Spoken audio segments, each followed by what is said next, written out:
Friends, welcome to the Out There channel, live stream 287. Me and Robert will be with you after the intro. Meantime, we'll see you on the side chat.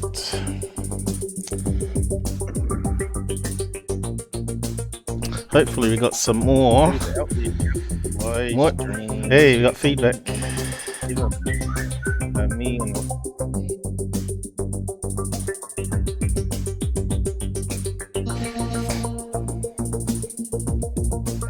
Robert. It's funny how it goes through the microphone for his. Shelley's with us, Ken's with us, Charles is with us. The hardcore.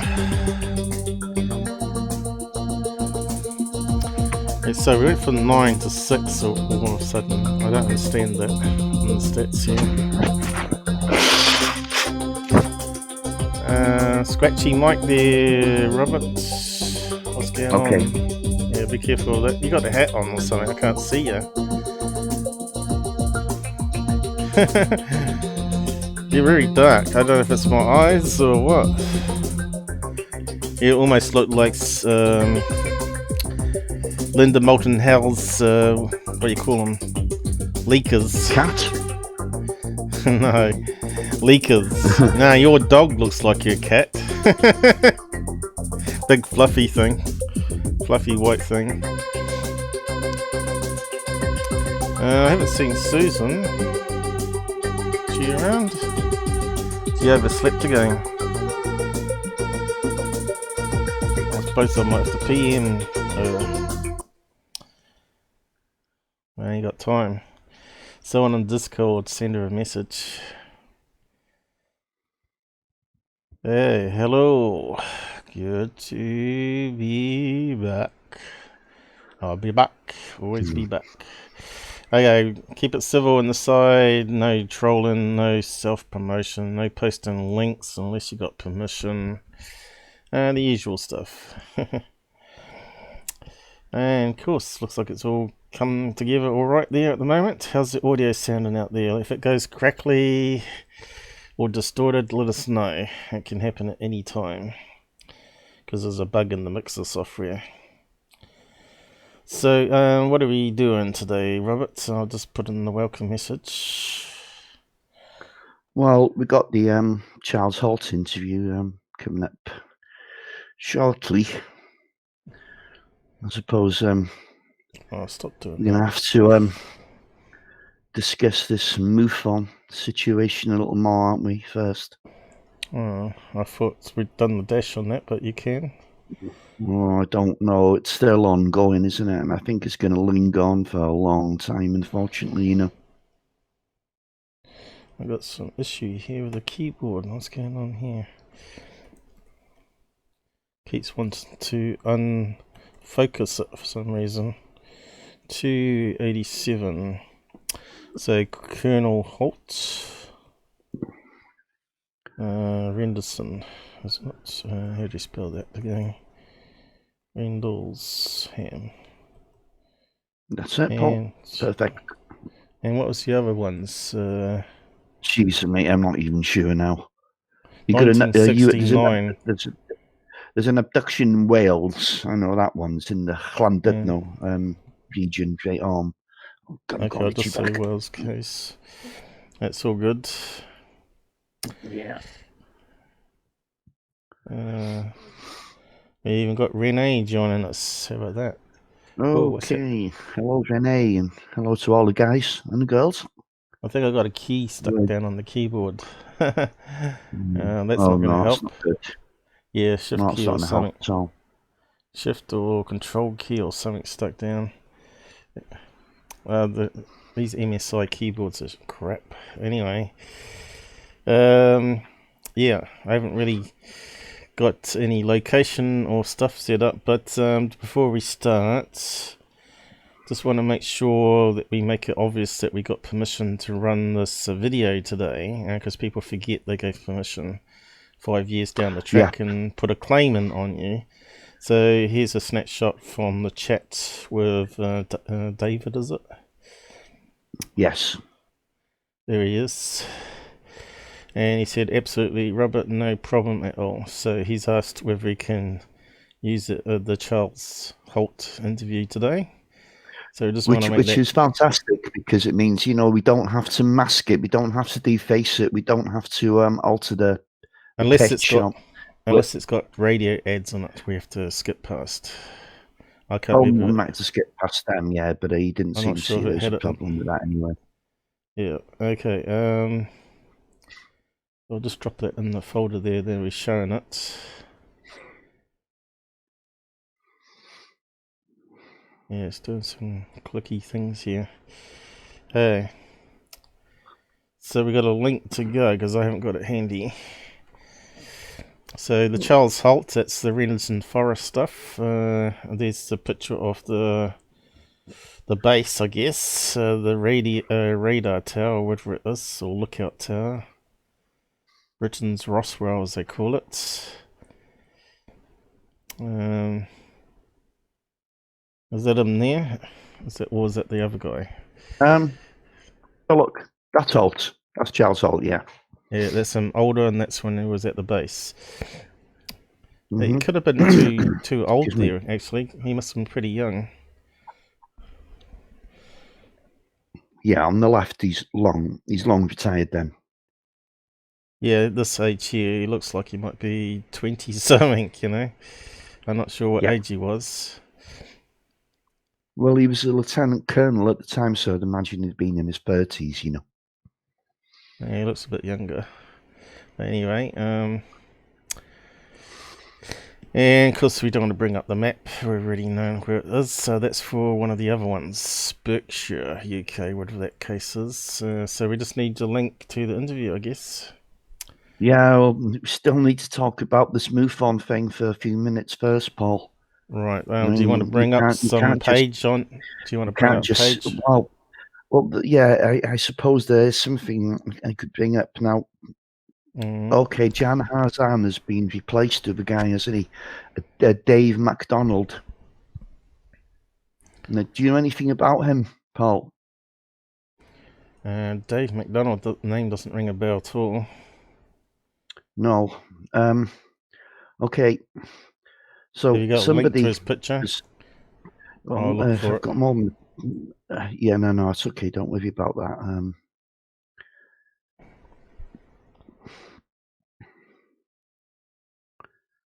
It didn't come up with anything. Okay. Yeah, no, don't you won't find him. He's not a popular guy in ufology. He's just got an interest in it. This is half the problem. He's a businessman and a pilot. Now it sounds quite good, doesn't it? Well, that must be him there then. What? That must be him there. David MacDonald, is it? Pilot, did you say? Yes, that's him. That does look like him, yeah. Okay. But yeah, he's a businessman and a pilot. But just what kind of a business does he run? This is the question. I mean, Jan Harzan was done for soliciting a minor. I mean, what do we call it in this country? Oh damn, I can't. Grooming. Yeah, grooming.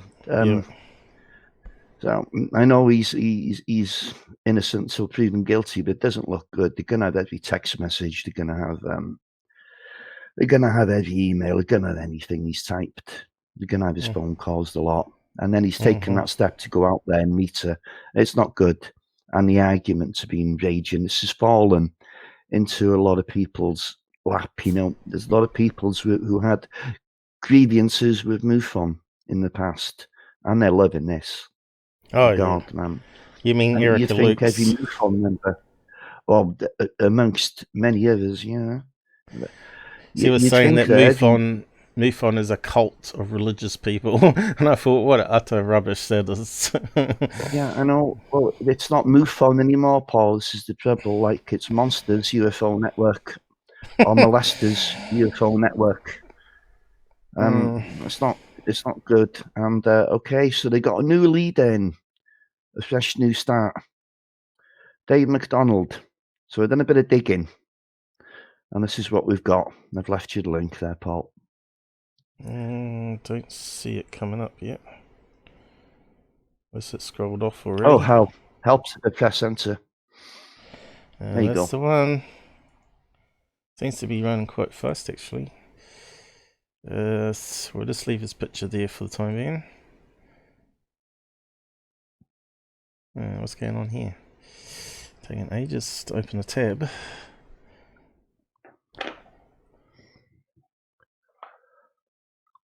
There we go. Voice again. Raunchy tales from the pilot of a Mole High Club. Don't tell me. Oh, God. Mate, I can't believe it. Do you want me to read it out, do you? Absolutely. I just absolutely can't believe they've done this. He's only temporary, though, isn't he? He isn't voted in for lifetime, is he? Well, I don't know, Paul, but do you think it was good timing? A guy who sells sex in the air. I mean, it's an orgy at 7,000 feet. This is what he's selling. He's making good money out of it.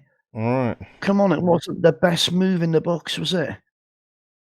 No. I just can't believe it. Yeah. Oh, look at the people he's had involved. Johnny Depp. Oh, he's on the UK news at the moment, isn't he? Was it UK or was it US news? Where he's beating up his wife. It's UK, isn't it? They're living in UK, aren't they? Weren't they doing pirate movies over there? Hey, out there. Yes, MUFON is old news. Think we should just redirect our attention towards SETI. I don't know. SETI is terrible as well. Silly effort to investigate. See, you're sending a radio signal to the nearest planet, which is like, I don't know, let's say it's 20 million light years away. So it's going to take 20 years to get there. Yeah? Then that's presuming they're using the same technology. It's going to take another 20 years to get back, isn't it? Talk about a family business. Unless they're in the solar system. It only take a few years then. Yeah, but then again, we've got TV blasting and radio blasting. That's all going into space anyway. SETI, absolutely useless piece of shit they are. And that's why Seth Shostak refuses to believe we're being visited, because it wouldn't look good if, it's going to affect his funding, isn't it? Does it actually say this is the one that's taken up with MUFON? 100% it's him. 1,000,000% it's him, Paul. I'd never show you that if I wasn't absolutely certain. But this is quite an old article. He was involved with MUFON at the time, but I don't think he was even. I don't know if he was on the board at the time. I'm not sure. Okay. But I think it's I don't know. Was it a 2013 article? But anyway, that's enough for that. And you'll find it is.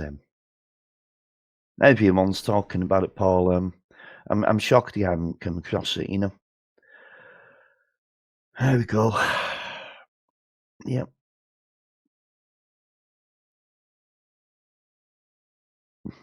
What do I want to translate from French? Oh, it's on a Facebook. So they posted it on their Facebook, have they? What's happened here? Oh, you damn stupid thing. I don't know. I don't know what you're doing. That's 1969, by the way. And that's when they started. That's when MUFON started, wasn't it? Yeah. Yeah. Head of MUFON network arrested. So does it talk about Dave there? 5 days ago. That's Vice again. Well, you can see in the next one down, our UFOs. Oh, you've just moved on. Yeah. Never mind. It said director, but not head. Director of MUFON. Well, no, he's international director, Paul, which makes him the head of MUFON now. Now, whether that's on a temporary basis or not, I don't know. They're not saying. Yeah. But there's another thing here. They've failed to even condemn that Jan Hazan. They just said he's got no future here. He's not working with us again. But they should have condemned him. They should have made a point of doing that, but they never, which doesn't look good. Well, they probably do you know the unfortunate thing about this? Paul, the unfortunate thing about this, there's plenty of hard-working people out there within MUFON that have got good intentions, and they're getting a load of stick over this. It's unfair. I don't want to mention names, forget it. But somebody close to us was being called a liar. This was just last night. Okay. Yeah, I got some UFO proof people attacking me over MUFON too. Mr. DB Cooper 777 was posting ranty comments about MUFON all over my videos, so he got blocked. What a turd that guy is. So yeah, UFO field is getting less professional as the years go on, with all these idiots in it, unfortunately. But we still got us, and we're still bashing away. So let's carry on with the interview, I guess. Have you posted a link to it? Yeah. And anyway, what do people think about the last two episodes of Unidentified, if they've seen them? Good stories, but again, zero evidence of the stories, and that's the whole problem. I'll tell you what, though, it's actually good though that there's some military witnesses coming forward again. Yeah. We can get an avalanche of them, then I think that's going to help. It's more credible with them, I think. Especially if you got it from grunts all the way up to generals or whatever coming out with it. So yeah, the last night's one was particularly good on triangles, TR3B. Does sound like it could be still non-aliens, the triangles, though. But one thing I never even thought about was that they're talking about it's going back and forth on one particular site and where it was mapping the terrain, they think. Which makes sense because you need 3 points of triangulation. If you got sensors in each corner of the big triangle craft, then you can actually map underground quite accurately within a few inches and stuff, right? So they might be mapping tunnels underground or maybe even minerals underground by sending a pulse, electromagnetic pulse downwards into the ground. Yeah, I was thinking that because the topography should be more easily mapped, shouldn't it? Well, that's how LiDAR works. It sends an electronic pulse underneath, and they can measure the reflections back to see if it's got hollow bits underground stuff. But yeah, it's getting a bit more complicated than that now, isn't it? They can also detect metals underground from afar. They can do it with satellites and all that sort of business. So yeah, could it be some black ops thing by another country that's mapping underground facilities in America? I'll be honest, it's looking less and less likely as the decades roll by of it being secret tech. But it's still a possibility, but I think that possibility is diminishing as we go on, you know. Well, it could be that the aliens are looking for... Yeah. It could be that aliens are looking for particular minerals that they're after. Probably even gold, right? Gold is like one of the hardest elements probably to get. So, Yeah. So what else you want to talk about before we carry on then? We better keep it rolling. No. I tell you what, we can go on with the interview now. Yeah. Yeah, I'm happy. Yeah. Well, I'm not happy about this thing, but it's all we're going to hear about now, isn't it? Flaming MUFON for months. Oh no, it's gonna. But that's why we don't really want to cover the same stuff as everybody else. We just want to do a quick mention and move on, really. Yeah, exactly. Because I'd rather be talking about UFOs than I would. Real cases. This fiasco. Yeah, I'm going to need the tab for you, aren't I? That would help. Don't worry, we tend to warm up as we go. It's early in the morning here, cold day as well.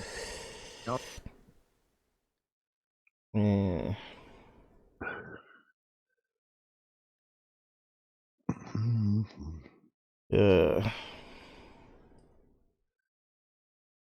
I can't see it. Did you hit enter? There you go. Alright. Copy. There it is. So we do that way so everybody gets the link, you know. He posts it to me, everybody else gets it in the side chat. And we get this error here because Google is stupid. They modify the link as you post it, you see. Alright, so let's put enter on that one. Yep, so we have listened. Oh, I have listened to it, by the looks of it, or you have, because it's got the line going across. Yeah, I mean, I'll be honest. Like, I'm quite looking forward to listening to it again. You know, yeah, it was a good interview. It was a really good one. So, sometimes you pick up a little bit more second, third time you listen. Did we not give it a like last time? There we go, give it a like. And yeah, so don't forget Paranormal UK Radio Network with Dave Young. I said I'd give him a shout out. And he's a really nice guy. And not just that, he gets some really good guests on the show as well. I don't know how he does it. I got to get to the beginning. Quite a small channel.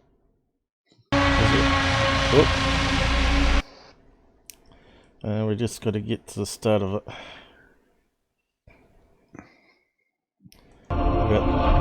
Without the music. Lisa came in from Los Angeles, California. There you go. Her mother, Lorette, is actually making a film with Col.Halt. Unfortunately, Lorette wasn't able to fly in because she broke her ankle just before coming over. So, unfortunately, because of the foot in plaster, it would have been a bit awkward to come and do what she was intending to do and fly in and everything. So she was advised not to. So, unfortunately, she wasn't able to come. So, but I'm hoping that we'll be able to meet up next year at some point, or maybe even before that. But obviously, but it was nice to speak to Lisa, and she was very nice. And she came out for a meal with us and everything. But anyway, right, I think we ought to get into this interview with Col.Halt, which I hope, I'm pretty sure you'll find very interesting. We cover a few subjects that we talked about at the conference yesterday. Well, I'm saying yesterday, at the last weekend, when you hear this. Anyway, just before I go, I'll just say again that my voice doesn't come out clearly on some parts of it, more the latter parts. But Col.Halt's got the more important stuff to listen to anyway.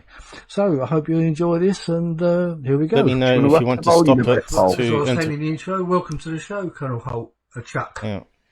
Let me know if you want to interrupt it. Eh? I did. Do you want to up the volume a little bit? Okay. I did. It should be super loud, I would have thought. If you want to interrupt, let me know and we'll pause it. Yeah, sure. Well, thank you. As I was saying about the conference we've just done, how did you feel it went? Well, I enjoyed it. There were some very nice people there, and it's a very receptive audience. They listened intently and had some very good questions and quite a few comments afterwards to me. Right. Now, I suppose what we should do is actually, if you don't mind, I know you've done this hundreds of times before, but perhaps you could go through what actually happened on your particular night, I suppose, or maybe even the entire incident, because there was it went over 3 nights, didn't it, the Rendlesham Forest incident, but your night was the 3rd night.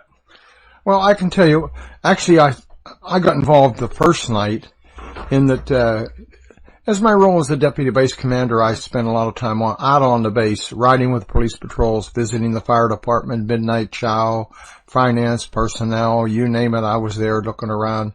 It was my responsibility to know what was going on the base and try and head off any problems before they became an issue. So, as a result of that, I spent a lot of time visiting with the police, especially because they seem to know more about anything on the base than anybody. Early on the morning of December 26th, that would have been Boxing Day for you all, I stopped by the police station to pick up the police blotters. The police blotters being the chronological listing of everything the police had had involvement in for the previous 24 hours. And when I walked into the building, the desk sergeant looked up and he started to laugh. And it kind of puzzled me because here's a guy that's been working all night long, and, you know, to laugh early in the morning, most of them are in a hurry to get home or whatever. And he was laughing, and I said, well, what's so funny? He said, Colonel, you're not going to believe this. Last night, Burroughs, Peniston, and Cabanas were out in the woods chasing UFOs all night, and the lieutenant, who was a senior police officer on duty, said, don't put anything in the police blotters. At first, I thought it was a joke. I said, you're kidding me. He said, no. I said, I'm serious. I said, well, what do you know? He said, well, sometime after midnight, our patrol at Woodbridge. Now, let me explain. Our police have 2 career fields, law enforcement and security. Law enforcement, the people working in law enforcement are policemen like most people come in contact with. They drive a patrol car. They write citations to people that drive too fast or whatever. They investigate crime, domestics, anything that ordinary police would do. They wear a blue uniform. They carry a .38 revolver. They did in those days. A nice stick and a radio and a few other things, handcuffs and whatnot. Then on the other hand, the security people, they're trained entirely different. Their job is air-based ground defense and defense of the aircraft and the weapons. So they wear camouflage fatigues. They carry automatic weapons, M16 in this particular case. So on the base, we had different patrols. The security people were divided up into flights, 4 flights, A, B, C, and D. They worked shifts and they rotated the shifts. The law enforcement people did something similar.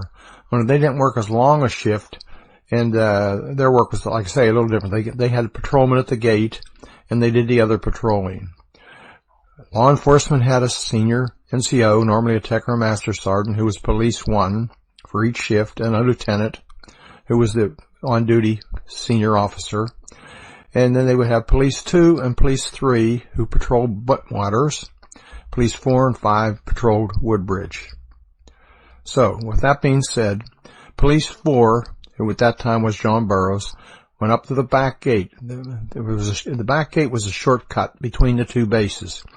It was over primary roads and through the countryside, but it didn't involve driving way out around and back to get to the front gate at Woodbridge. We had to check the gate regularly because what would happen is we didn't man it 24 hours a day. We only manned it when there was an exercise or something was going on. Was there any some heavy maintenance activity? So what would happen is the maintenance people would learn the combination of the... Sorry? Yeah, you can't talk to me while that's still blending. There's no way I can hear. Yeah, go on. And do we have a map of the location between the 2 locations and the gates that he's talking about at all? Well, yeah, between the 2 bases, yeah, it lies Rendlesham Forest, and it's in Suffolk. You can go and look for a map if you like. I just wonder if we had a map of the gate they're talking about. The 2 bases, Bentwaters, Charles Halt was in charge of Bentwaters, and on the other side of the forest was Woodbridge. Bentwaters. Is it called Air Force Base, Bentwaters? Yeah, which is spelling. Of course, both those bases are now defunct. Oh, so it probably won't come up on the map. They were on UK soil, but they were actually Americans on their bases. They weren't RAF, they were United States Air Force. I know we can bring it up on here, but I was looking more for... where's that gone? Woodward Wellington. No, yeah. I think the spelling was a bit of a problem there again, Paul. You hit the wrong key. Yeah, let's just try that again. Bentwaters, UK. Just type in Suffolk. Let me just see, get the location first. You might get it like it's come that. up with Air Force Base. Yep. And that's come up with Woodward as separate. So it must be on this map here then. That looks like two hangars.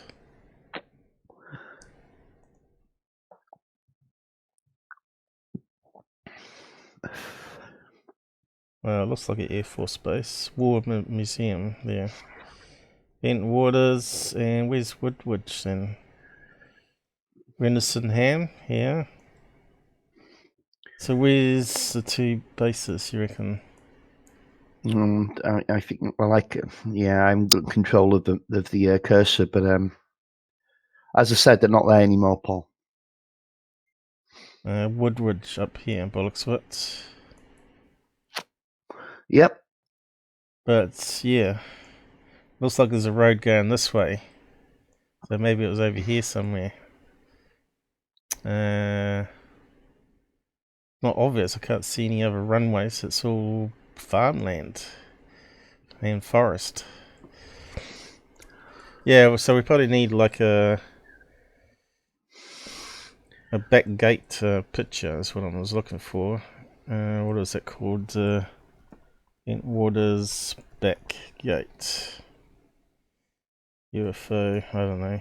Oh, forest sighting. BBC. Yeah, it's probably not the best one.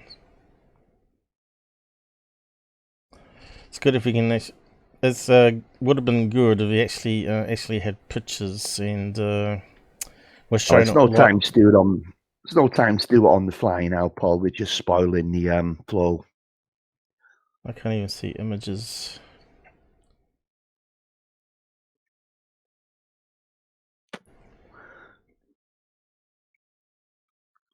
Where is it going? The gate, and they didn't always close the gate. So we couldn't have an insecure gate. So the checklist for police 4 or 5 included going up to the gate every so often, every hour or two, and checking the integrity of the lock and make sure it was secure. Burroughs goes up to the back gate somewhere after midnight. The back gate is secure, by the way, but looking out into the forest, at that time, the road out from the east gate to the Forest Service Road had a low scrub. You could see all the way out to the Forest Service Road and even beyond because there was a huge field out there too. You could almost see to the coast through the tall Corsica pines because the crowns of the tree were high. The canopy was up there, but you could walk underneath very easily. He looks out and he sees something out there, something unusual. And it wasn't the lighthouse. We were all familiar with the lighthouse. The lighthouse had always been kind of a beacon to us. He sees what appears to be a downed aircraft. He sees multicolored lights and there's something on the ground or down near the ground. So he gets his partner to come up, Police 5, and Bud Steffens. He comes up and the two of them look and they agree there's something out there. Well, they don't know what to do. So Burroughs goes back to the guard shack. He doesn't want to put it on the radio because too many people have scanners and he doesn't want to cause a lot of panic or a lot of confusion or excitement, and calls the desk sergeant, says there's something out in the forest that appears to be a downed aircraft. So the desk sergeant, who I talked to earlier, calls Air Traffic Control Tower and says, do you guys see anything? Is there any report of crashed aircraft? No, nothing's flying. We don't have anything in the area. He calls Eastern Radar, RF Watersham, who is responsible for that area for air traffic control. And they say the same thing. No, nothing going on. All's quiet. He even calls Heathrow Tower, and they say, nope, the only thing we show is 2 tracks coming in from the States, and they're over the English Channel. Well, this is really puzzling. Meantime, Sergeant Peniston, who's security supervisor Remember security, the difference. Comes up to the gate, and another patrol comes up to the gate, and they all look out and they see something. There's definitely something out there. So the Master Sergeant J.D. Chandler, who's the senior NCO on duty, also comes up to the gate. So it's decided to go check, see what it was, investigate. So they check their weapons at the gate, because we don't take weapons off the base. And Aniston, the senior NCO, Burroughs, and Airman Cabanasac, who was a new recruit, well, a new recruit. He had only been on the base for a few days or a week. Jump in a 6-passenger pickup truck, 4-wheel drive, head out the East Gate Road. Mm-hmm. Yeah, so you see, do you know how many names were mentioned there? There's an awful lot of people that witnessed this event that happened over 3 consecutive evenings, didn't it? Mm-hmm. But have never come forward. They've acknowledged that, yes, they were part of it, but they hadn't give statements, and they hadn't been turning up to conferences and writing books and all this stuff, like, you know. Mm-hmm. And then, of course, you have the likes of Larry Warren, who wasn't there at all, that came out with this, you know, crazy, elaborate story about the aliens and everything. And he sucked in Peter Robbins, didn't he? And that book came out. It was called Left at East Gate, which you actually had up on one of the images there earlier. Yeah. And that kind of didn't do this case any favor at all. Any favors at all, I should say. So, okay, I'm going to get on with the interview. I'll go to the bathroom. Road. They hit the Forest Service Road. They turn right. In about 200 yards, they turn down a rough trail into the forest. They go so far in, and they decide to stop. They're having problems with their radios, having communication problems. The radios are breaking up, which is very unusual. These are 5-watt Motorola radios and very reliable. So they leave Cabanasac somewhere near the vehicle to act as a radio relay. This isn't normally necessary because we have repeaters all over the base. And they venture into the woods. And exactly what happens from then on for the rest of the evening, nobody's really sure. There's a whole lot of stories, and I know Jim Pennison has talked about it earlier, so I'm not going to cover that.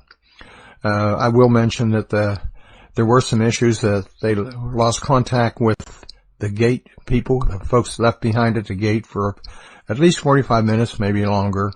And there was some issues with the watches that apparently stopped. They come back with a wild tale. I say wild tale because it's very hard to believe what they came back and said. So I pick up the blotters. I kind of laugh a little bit. I had them put an entry in there, something to the effect that they saw some lights and investigated, but they didn't find a crashed aircraft, something to that effect. I don't think the term, as I remember, UFO was used anywhere.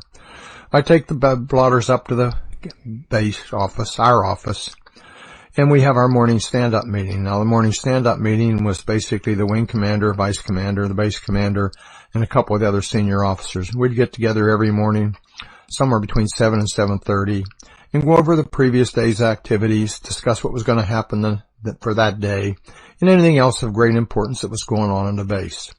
Well, everybody had read the entry in the blotter, and they were asking some questions, and we kind of joked about a UFO, and not really thinking that much about it. Well, the day passed, and I realized as I went around the base that the cops were all excited. The grapevine had it. We had a UFO crash and this, that, and the next thing. And it worried me a little bit because everybody seemed to be looking at the sky. The next day was uneventful as far as I knew, and the next night, although I learned years later that the on-duty flight chief, new Lieutenant Bonnie Tamplin, had some type of an encounter and saw an issue or something in the forest, went out and had some kind of a, how should I say, frightening experience. We know she got on the radio and called for help. I didn't learn this all until later, and she was medevaced out within a matter of a day or two. So that was the second night. The third night, which would have been, the first night, remember, was the 25th to the 26th, second night, 26th to 27th, and the night I was out, the 27th to the 28th. It started at a party. The Combat Support Group, that's all the senior officers and all, even the junior officers that work for the Combat Support Group, it's 42 or 43 of them. We all got together with our significant others and had sort of a year-end party, celebration, recognition dinner, at the Woody Bar. The Woody Bar was an old World War II concert hut that had been a bar. It was really just used as an overflow for the officers club for any event we had that didn't require or couldn't get into the officers club or didn't have a large group. So we had gathered there. It was a covered dish dinner, as I said. I think we bought the ham and turkey and everybody else brought dishes and desserts. We just finished eating, ready for dessert, when the on-duty flight lieutenant came in and said, "I need to talk to you and the base commander immediately." It was Lieutenant Bruce England. Now, Bruce England wasn't an ordinary lieutenant. Bruce England had been in the Marine Corps for 4 years, got out, finished college, got commissioned in the Air Force, and came in. He was pretty mature for a lieutenant, but he was definitely shaken. And he said to me, because I was sitting closer to the door when he came in, "I need to talk to you and the base commander now, right away." So the only private place in there other than the bathrooms was the coat room. So we went into the coat room, just the three of us, and he said, "It's back." He said, "What's back?" He said, "The UFO is back." I said, What do you mean?" He said, "Well, we've seen something in the woods. There's funny lights. There's something out there." And I was quite concerned immediately, and I said something to the effect that, "You've gone off the base? Again?" He said, "Yes." So Conrad and I looked at each other, and it was decided that I would go out, since he was going to make some presentations and give a speech, and put this thing to rest, because we still had some serious doubts and thought there was a logical explanation for what they were seeing. So I went back into the room, contacted the security police commander, Mel Zickler, and said, "Who's your senior NCO on duty?" because I wanted a cop or two to go with me. And he said, "Master Sergeant Bobby Ball." I said, "Great." I knew Sergeant Ball, very competent individual. I said, "Have him come by the house and pick me up in about 30 minutes or so. I'm going to go home and change clothes. I'm not going to wear a nice suit out into the forest." Besides, it was about 30, 32 degrees and the wind was blowing. There just wasn't a place to wear good clothes. I said to Conrad, I said, "Oh, I've got to take the car home. My wife's stuck here." He said, "Don't worry about it. I'll take her home." Okay. I then went to Sue Jones, Captain Sue Jones, who ran disaster preparedness. I said, "Who's your standby person?" And she said, "Monroe Nevels." Well, I knew Sergeant Nevels. He wasn't the sharpest pencil in the box, but he was competent. He was a good photographer. I knew that. He often helped the base newspaper. So, and I knew he had a good camera. He had a Nikon F2, and I had a pair of them too, and we both talked about common photography things from time to time when I saw him. So I said to Sue Jones, "Have him come down to the disaster preparedness office to meet us in 30 to 45 minutes after I've changed clothes and tidied up a little bit, and we'll go from there. Have him bring his camera." So I went home and changed clothes. Bobby Ball came by with a Jeep. Bruce England was driving, and there was another NCO in the back, and I learned later it was probably Sergeant Pastenza, but I'm not positive. We got in the Jeep, drove down to the disaster preparedness office, and we had to wait about 10 or 15 minutes because Sergeant Nevels wasn't there yet. The reason he wasn't there is that his wife was at a Catholic women's program at the chapel, and he was babysitting the kids. So the police had to go get her. Another patrolman went and got her from the chapel and took her to the house. And then Nevels put his utility uniform on and came down to the disaster preparedness office. He had his camera with him. I said, "Let's take a Geiger counter along so we can show there's no radiation." So he got a pair of them out and got a source, we called it, and calibrated them and said, "Which one should I take?" And I said, "Your pick, I don't care." So he got the Geiger counter and we all piled in the Jeep. It was pretty crowded. It was an open CJ5. Bruce England says, "Well, we're low on gas. We better stop at the gas station, the base gas station." So we stopped at the base gas station, and lo and behold, there's a couple of cops there with 6-passenger pickup trucks with light-alls behind them, and they're arguing with the fuel attendant. They're trying to tell him they won't run any gas, and he keeps telling them the gas is overflowing. Well, I kind of lost a little patience with them. So I said, come on, let's sort this out and get on. Well, they move on out. Apparently, they were going back out into the forest. We got gas. We crossed the base, went out the East Gate, drove down the East Gate Road to the Forest Service Road, turned right, up the road about 150 or 200 yards, turned down this rough trail. And I mean a rough trail. If we hadn't had four-wheel drive and a high center, we wouldn't have made it. We drive down into the forest, a quarter or half mile, I'm not really sure. And I can see and hear the guys in the distance. We turn left on another side trail into the forest a bit. And lo and behold, there's something like 15 or maybe a few more policemen, a couple of light-alls, and they're all milling around making noise, trying to get the light-alls to work. The light-alls weren't working properly. They couldn't keep them running. And they were complaining. Now, light-alls are pretty simple. It's a little gasoline engine and a generator and two big fluorescent lights that you can adjust. We use them for security and also for maintenance work at night. Well, I see all these people and I really get upset. I'm thinking to myself, if we get caught out here in the forest, all of us with all this equipment, it'll be a public relations disaster. We'll never get done answering the mail and we'll all be embarrassed and cause real problems for the base. So I tell them, all right, knock it all off. You guys be real quiet and stay right here and stay still. Don't make a lot of noise. We get out of the Jeep. Bruce England's brought a starlight scope, first generation scope. And he says, look there into the forest. Out there is where something landed the first night. He apparently knew well where the site was. And I looked in there and I could see a bit of a dull glow, but nothing that I would get excited about.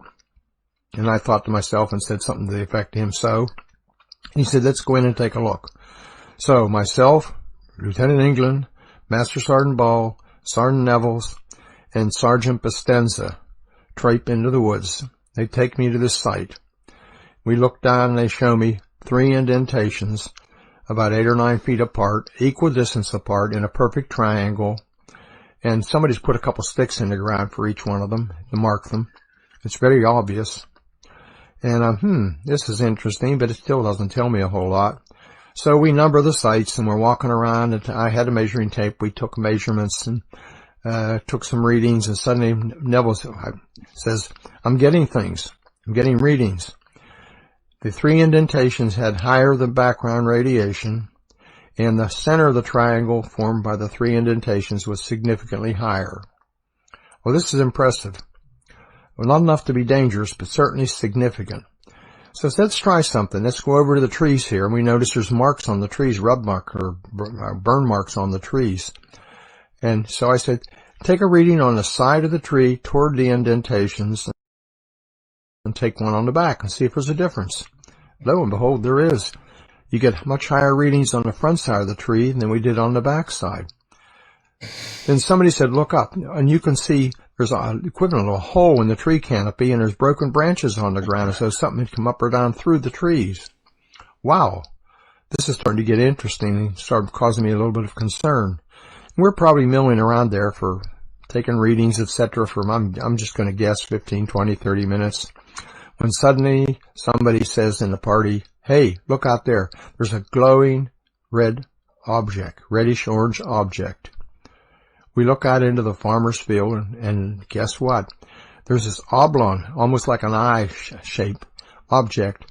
It's glowing. It has a dark center, and it appears that something's dripping or shedding off it. I can't remember whether exactly sparks or drops, but something was coming off.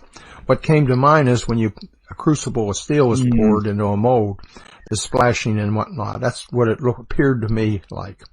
We watched it for a couple minutes, and we're standing there in awe. The famous thinking, that must be ball lightning. I've never seen it before. When the object actually moves into the forest, it moves horizontally through the forest, bobbing up and down, avoiding trees, so it's obviously under some kind of intelligent control. This is amazing. I just can't believe what I'm seeing. I said, let's try and get close to it. So we try and move up close to it, and what does it do? It moves back out into the farmer's field. Now, while it's in the farmer's field glowing, we look at the farmhouse. In those days, you could see the upper and lower windows, 2-story building. The reflection on the windows was so bright and like a flickering fire. I was thinking, I'm concerned for the people in that building. That thing's close and it almost looks like it's on fire. We watch it for, I don't know, a minute or two, and suddenly it silently explodes into 5 white objects just like a fireworks display, and they disappear. Wow, so nobody's ever going to believe this. So I said to the other 4, let's go out into the... Sorry, Robert? Yeah, there's 2 things there that we hear a lot in cases. One was that like it was dripping molten metal, and the other one was the craft exploded into several pieces, which is odd. That it comes up over and over again down the years if you've read into enough cases, you know.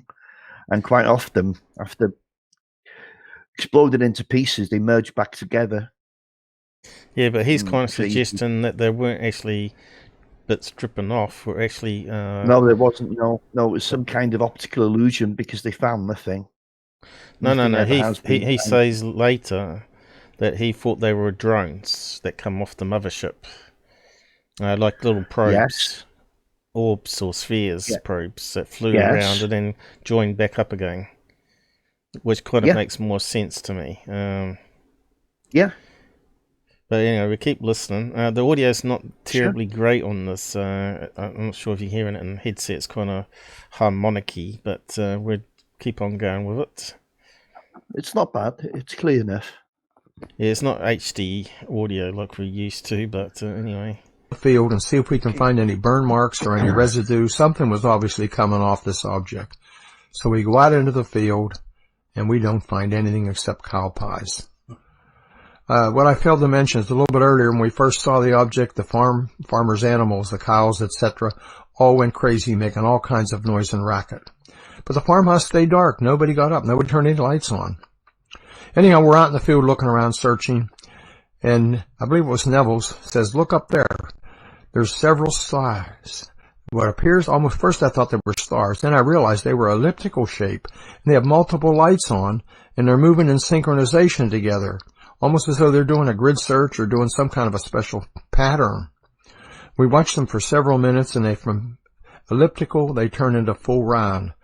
Sort of like whatever was shining light on them moved to a different location and revealed the whole object. And they're moving around together in sync. Wow. I said, let's move down further in the field past the farmer's house, see if we can get a better view of them. In the meantime, I'm talking to the command post saying, hey, we're seeing strange things in the sky, and I'm telling them, have the radar folks, that's the Eastern Radar, air traffic control people, look here and see what they see, and have the guys in the control tower look here and see what they see. And they keep telling me nobody sees anything. Well, I learned later on that wasn't true.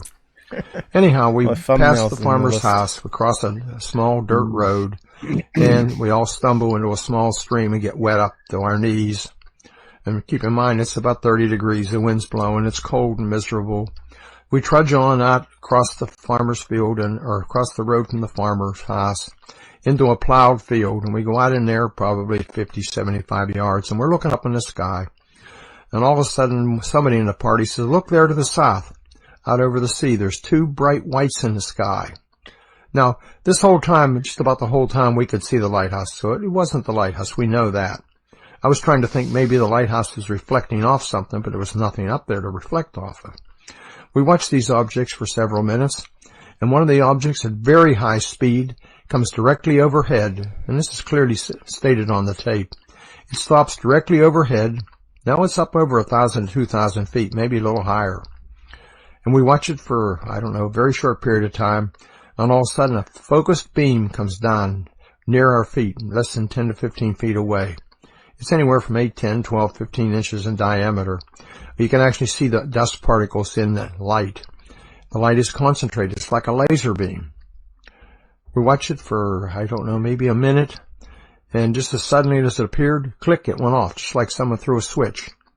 Well, by this time, I'm almost in shock. Nobody's going to believe this. This is unbelievable. Why did I ever get involved in this? This is just too much. So, we watch for a few minutes, and the object recedes back to the south and back over Bentwater's base. There's 2 objects over Bentwater's base now, and we can hear the chatter. Between the 5 of us, we had 3 different radio frequencies. I was on the command net. In other words, I could talk directly to the command post. It's very limited. There were only 5 or 6 of us could do that.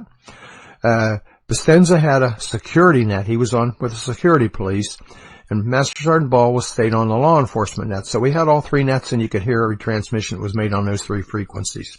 And you could hear on the security frequency the guys in the weapons storage area talking about seeing strange things and strange objects in the sky, and beams coming down in or near or in that area.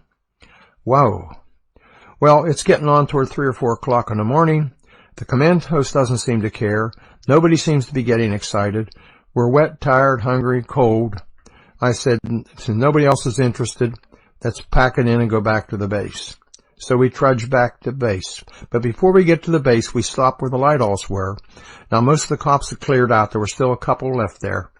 And there was Airman Burroughs there. He had hitched a ride or come out with one of the police patrols. And he'd been bugging me on the radio the whole time to come forward and join the 5 of us, and I kept telling him, just be quiet and stay where you are. Well, he's kind of getting on my nerves at this point, so he said, can I go forward to where the landing site was the first night? I said, if you go quickly and take Sergeant Bestenza with you. So the 2 of them went forward less than 100 yards to supposedly where the landing site was from the first night. I could see them the whole time, although I wasn't watching them the whole time. They came back in a couple of minutes and didn't say anything then, but later they told me they had some kind of a confrontation. I had some problems believing that, but I can't say they didn't. Well, we go back to the base. I go home. Everybody goes home. I take a shower, have a nibble to eat. I can't sleep, so I decide to go into the office. Finally, by then it was about 7 o'clock. And this is a Sunday morning, so there's nobody in the office. So as I'm going up the steps into the office, we shared the building. The wing commander was on the left going in, and we were on the right, the base commander. As I was going in, the wing commander pulls in a staff car. So I wait and hold the door for him. And he comes up the steps, and I can remember what he said. He says, Chuck, that was some kind of an experience you had last night, wasn't it? Because he'd been monitoring all my radio calls. I said, yes, it was. And I said, I even made a tape of some of it. He said, what? He said, come on in the office. So I went into the office with him. We sat down, and he said, play me the tape. So I played the tape. He listened intently. And when I finished the tape, he said, give me the tape and the tape recorder. I said, what? He said, I want to take it to 3rd Air Force. That's Air Force headquarters in England at Mildenhall. Every Wednesday morning, the senior commanders, one from each base, came into the general's office, and they had a brief meeting there and went over things, something like we did on the base. He said, I'm going to play it for the general. And the first thing that went through my mind was, there goes my career. So I wait. Monday, Tuesday, Wednesday. Wednesday, I was at the door waiting when he came back at noon from the staff meeting. And I remember opened the door for him and said, well, boss, do I still have a job? He laughed and threw me the tape recorder. So what happened? He said, come on in. So I went into his office. He said, well, I played the tape for the staff and the general. And I said, and? He said, the general looked at the staff and said, well, what do we do? Nobody spoke up. So the general, in his infinite wisdom, said, well, it happened off the base. It's a British affair. Case closed. Well, I felt a bit relieved then, but not completely. So I said to Colonel Williams, well, what do I do now? Anything? He said, get with Squadron Leader Morlem when he comes back and see what he wants to do. Squadron Leader Morlem was the RAF liaison officer on the base, but he wasn't there. He'd gone to his ancestral home on Anglesey Island for the Christmas holidays. So I had to wait until, I don't know, almost a week later. He came back. I went over and we sat down and I explained everything to him, and I could tell he was in shock. He didn't know what to do. He said, let me check. So I bugged him a few times over the next few days. So 3 or 4 days or whatever later, he came to me and says, write me a memo so I can talk from it. Okay, I'll do that. So I went back to the office and wrote the infamous memo that's now been released. It was typed up on a select typewriter. We didn't have word processors yet. We were just talking about moving to them. And the only copy left in the office was a carbon manifold or a carbon paper, and it went missing somewhere along the line. I don't know where. But anyhow, I gave the memo to Don Moreland. But before I did, Conrad read it. He took it down to Gordon Williams' office. They both read it and brought it back to me. I gave it to Moreland with the understanding he was supposed to use it as a talking paper when he dealt with his people, because I was sure somebody from MOD would come up to investigate and take over. Well, days turned into weeks, turned into months, and Don kept getting no answers. Actually, I was relieved. It's gone away. Thank goodness. I was so happy. Well, 2 years later, a young airman who had been booted out of the service and had, how can I say it, became a wannabe, who put himself into the action during the first 3 nights. And we know it's not true now, but nonetheless, went back to the States and started rattling to people there. And he ended up at a MUFON meeting. That's the UFO organization in the States. And somehow or other he got connected up to Peter Robbins, he got connected up to Barry Greenwood and Larry Fawcett. Those are the 2 authors of Clear Intent. Larry was the state director from MUFON for his state, and Barry was one of the senior investigators. They wrote a book called Clear Intent. They wanted to do another book, and they were working with Larry. And they contacted me. They came into the base with a Freedom of Information request for the memo and anything else we had. Well, we didn't have anything. It was all gone. So Jack Cochran, who was then the base commander, Ted Conrad had moved on, went back and said, we don't have anything. I'm sorry. There was an event, but there's no documentation here. And so they didn't give up easily. Larry Fawcett went to 3rd Air Force. And 3rd Air Force scrambled around, and they couldn't find anything either. However, the RAF liaison officer found out about it and said, I've got a copy of my file somewhere. And he dug it out and gave it to them. Well, since they had the request, they were honor bound to respond. The acting commander, Pete Bent, called me on the phone and said, Chuck, I've got your copy of your memo here. And the first thing I said to him is, how did you get it? He said, well, the RAF liaison officer had a copy in his file. Then I realized Don Moreland had sent a copy to him, probably unbeknownst to me. Whoa, I said, burn it. He said, what? I said, burn it, or your life and mine will never be the same. In other words, I wanted to do all I could to keep it from becoming public. He said, I can't. I have to release it. So he sent it back to Larry Fawcett and Barry Greenwood. Larry's since passed on, but Barry Greenwood could verify all this. Well, they shared it with some people. I think they sent it to either Harry Harris or Brenda Butler or Jenny Randalls. I'm not sure exactly who they sent it to.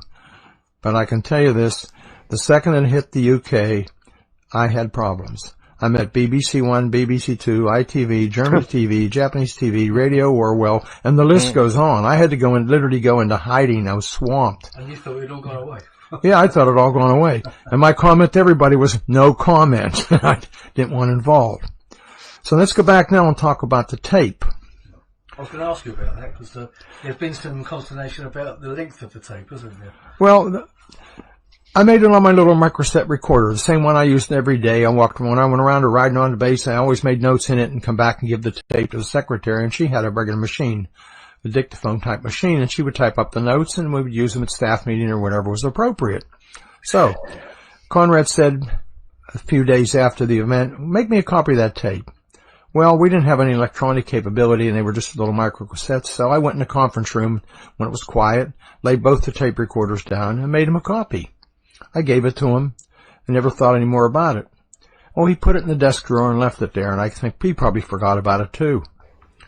Several years later, Sam Morgan came along. Now, there's quite a story here with Sam Morgan. Sam Morgan and Gordon Williams went together, undergraduate pilot school training together, and went to Vietnam together. In fact, there's some interesting stories there, but we're not going to go into all the details on that. Morgan didn't do too great in his career. He did manage to make colonel, but he needed a job, and he went to Williams, and Williams managed to get him sent to Bentwaters. They made him assistant DCM or some flunky job to put him in a holding pattern. Well, what happened? He had a son named Sammy. Sammy was a bit of a problem, and Sammy went through base housing and shot out, I don't remember, 50 or 100 windows with a BB gun.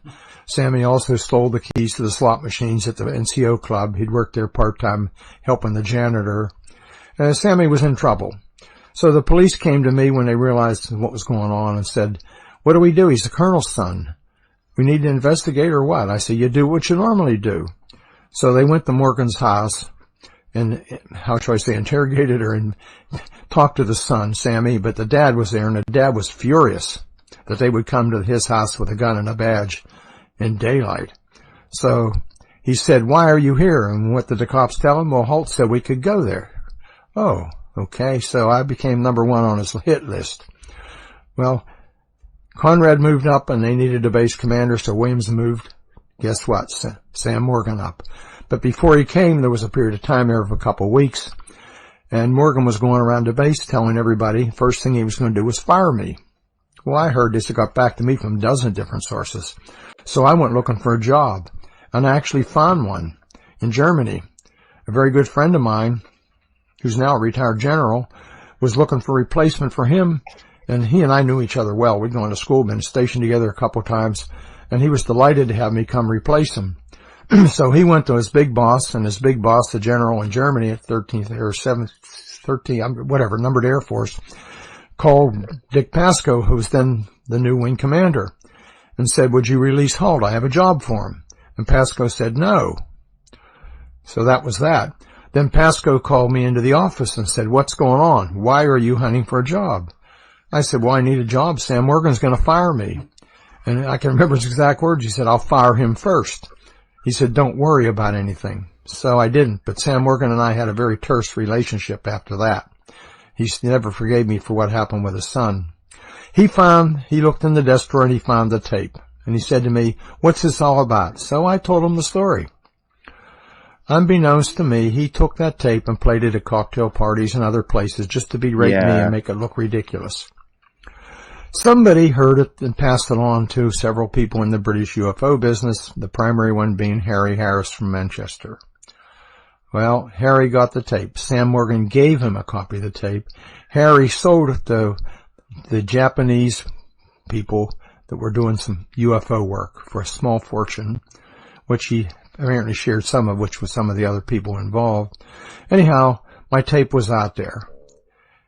Unbelievable. Here it is. My tape's out, my memo's out. This was all supposed to be quiet, and it hit the fan. I was furious, to be very honest with you, but there wasn't much I could do about it. So I was pretty much no comment to anybody that asked that I didn't know well. Well, I managed to get away with that for a long time. However, then I found out that Peter Robbins got into the scene. Now, Peter Robbins was an art school graduate that didn't make it big time as an artist. He was teaching and whatnot and had a bit of an interest in UFOs. And somehow or other he got connected up with Bud Hopkins, a very famous American painter. Yeah, Bud was a fantastic guy, but he wasn't a very well-organized person. And Peter Robbins was extremely well-organized. And Peter Robbins came along. They became friends, and he... Yep. Okay. Yeah, Peter Robbins was... And this is the disturbing thing with Peter. Yeah. He was friends with Larry Warren an awful long time before and after that book Left at Eastgate was wrote. It's really difficult to understand how Peter Robbins didn't see through him at some stage, But anyway, he did eventually do the right thing, and he pulled the book because he realised then that it was just the book was a complete pack of lies. I suppose it's a collectible item now for fraud UFO encounter. Oh, Jesus, man. Do you know what? I bought it years ago. Between me ordering it and me receiving it, I realised I found out that it was all a crock of... And it's like about 500 pages, of BS. Yeah, but it might be a collectible now because there are only so many printed. Yeah, it is because it's not available anymore. You just have to buy the old copies up. There's still a few hanging around, There's places where you can get it. It needs to be stamped with something like a false or fake story. Yeah, it should have hoax all over it. You could imagine, like 20 years... Now, yeah, some 20 years time, someone will find it on a bookshelf from when you die and think, oh, this is a good story, and it starts all over again. Because they think it's real and not read that it's been cancelled for a good reason. What did you do with the link there, Susan? Did you change it? So we got the memo up here that they're talking about in the story. Yeah, it's not very it clear said that though. Peter Dobbins had an interest in UFOs. It was actually because his sister is an abductee. Yeah, he's told the story many times. His abduction story is a good one. Yeah. And I think, doesn't he say he was in it to make money from it though? I don't know about that, Paul. But what do you mean make money from it? From UFOs or from UFO field? Making a book, from making the book on it. You mean the sister's story or? No, I mean what are you talking Peter about? Robinson's. Doesn't he say here Peter Robson was just an art student or something like that? Yeah, Peter Dobbins, it is, Paul. Yeah. Yeah.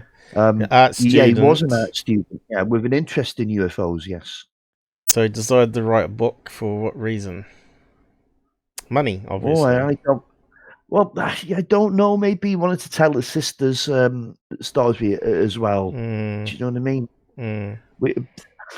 Yeah, because their sister's story is like only a few pages, right? So you need to pad it out with something else. I guess so. I've heard Peter Dobbins on a few different interviews, and he comes over as extremely sincere to me. I'll just leave it at that. But I don't know how it took him so long to see through that bloody stupid Hell's Angel guy. Yeah. I mean, that wasn't his only fraudulent thing. He was selling Beatles. Yeah. Although I tried to reach out to him on Facebook and took a wee while to get to reply back from him, but I asked him about Mojo's videos, see if that fit in with any of his research here, that it looks like the right alien, and he never bothered looking. He never bothered getting back to me. And eventually he ended up blocking me over some political USA memo on Trump, which I said was false memo. It was that taken out of context, and he ended up blocking me. But anyway, that's Trump syndrome. I'm not sure how true that is. It's actually okay to have a difference in opinion. Yeah, he didn't like my opinion, so... well, there you go. Yeah, especially when I correct people's facts, and they don't like that. But anyway, we carry on. I'm actually grateful, because if somebody puts me right on something, then it saves me from making a fool of myself in the future. Do you know what I mean? Yeah. No point going into denial. No. Once you've been presented with the facts, there you go. You should be grateful for them. Yeah, you got to be careful of stuff being taken out of context, But anyway, I'll just carry on. He did most of the administrative work for Bud Hopkins. Well, through Bud and his activities there, he ran into Larry Warren, and they got together and decided on a book. This is what caused all the issue. Left at the East Gate. It's all full of nonsense and lies and what do you want to say? Forgeries, etc. Nonetheless, the book sold well. So there I was, and I mentioned in the book, my memo's in the book, they talk about the tape, they put a transcript of the tape in there, so I'm stuck. So I decided I'll come forward and tell the truth, which I did. The first thing that really happened to me, I was still on active duty, was I get a call from a producer in Hollywood. Unsolved Mysteries would like to do a special program with Robert Stack. Oh, well, I'm working for the DODIG then. So I go to my boss, the DODIG, and say, I've been approached by Unsolved Mysteries. They want to do a program, etc., etc. He said, what? Here. So we sat down, and I spent about an hour and a half explaining it all to him. I said, what do you think? He says, oh, go ahead and do it. Oh, here I am. I have the blessing from the DODIG. I mean, the guy that works right for the Secretary of Defense. All right. So I do the program. It turned out to be the highest rated program they ever did, and it was replayed more times than any other program they've ever done. So there I am out there. So that's in essence what happened, and that's how it all came about. Yeah, now, let's go back to that tape again. I've heard several reports that tape was a lot longer than... The tape is not longer. The tape was the closest to ever having anything edited was one time I was playing the microcassette for a friend at the house. Now, the little cassette was a linear, had a slide switch, on, off, record. And I was playing the tape for somebody when I bumped the switch and it went up to record, and my daughter, who's a musician, was playing the piano. So there's a very short, I'd say 1 or 2 second burst of piano music. That's the closest of any editing that's ever been done to the original tape. Now, that being said, I've been quoted as saying there's more tapes, there's this, there's that, the next thing. That probably came about because when I was working, I actually agreed to work with Barry Greenwood and Larry Fawcett if they stuck to the truth, trying to shut Warren up. And what happened was, Barry said, can you put more down? So I sat down, this was much later, and did a cassette tape, of everything I could remember of the event. And Barry Greenwood will verify, he probably still has the tape. That's the tape I was talking about when I said there's a tape with much more on it. It wasn't done that night, it was done 2 or 3 years later. So, and I still have copies of that tape somewhere. But it's basically what I've just said, all the things I could remember, plus a lot more, the minute little details, etc. And Barry probably still has the tape. Well, let's hope that clears that up for people that are still asking questions about the length of that tape.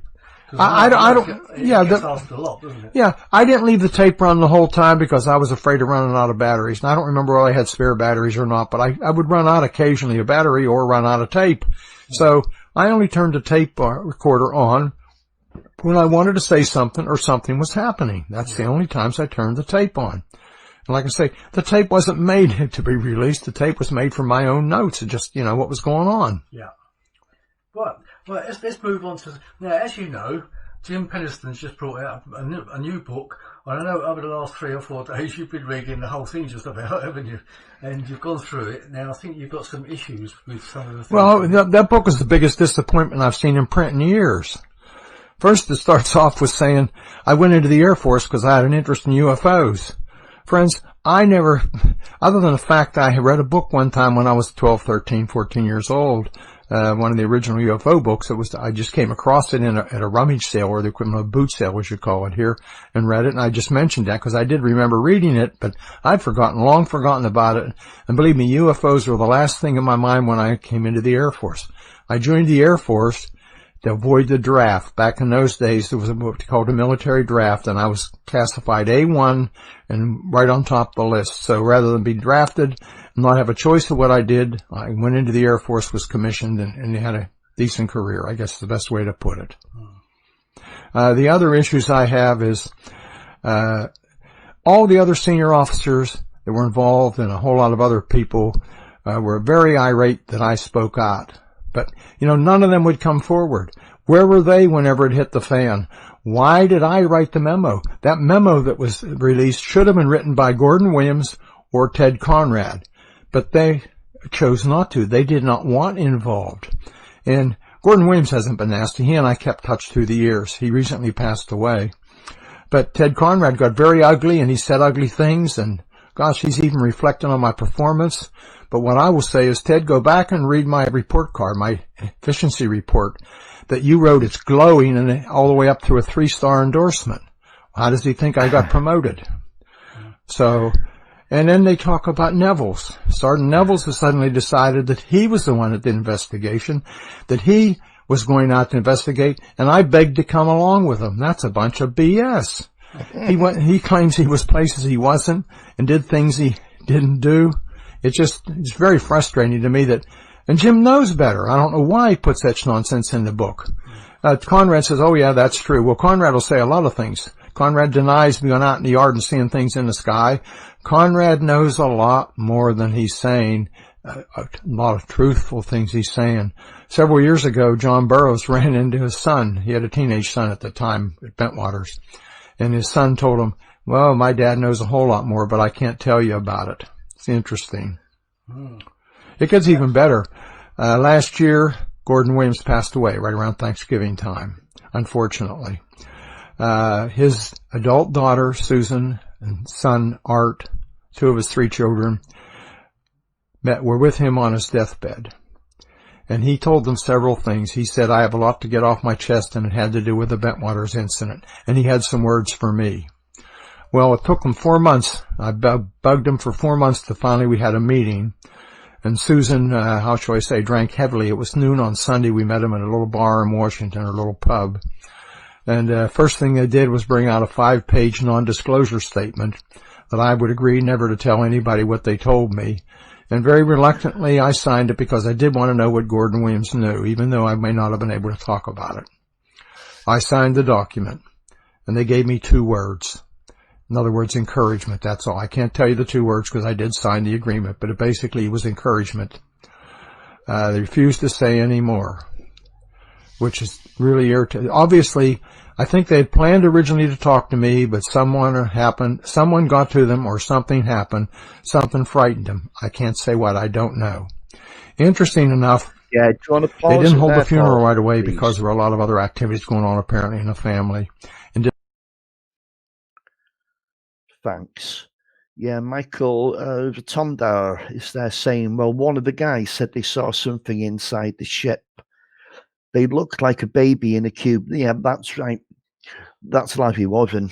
And he's recently done a documentary. Wow. I'd call it a comedy. Yeah.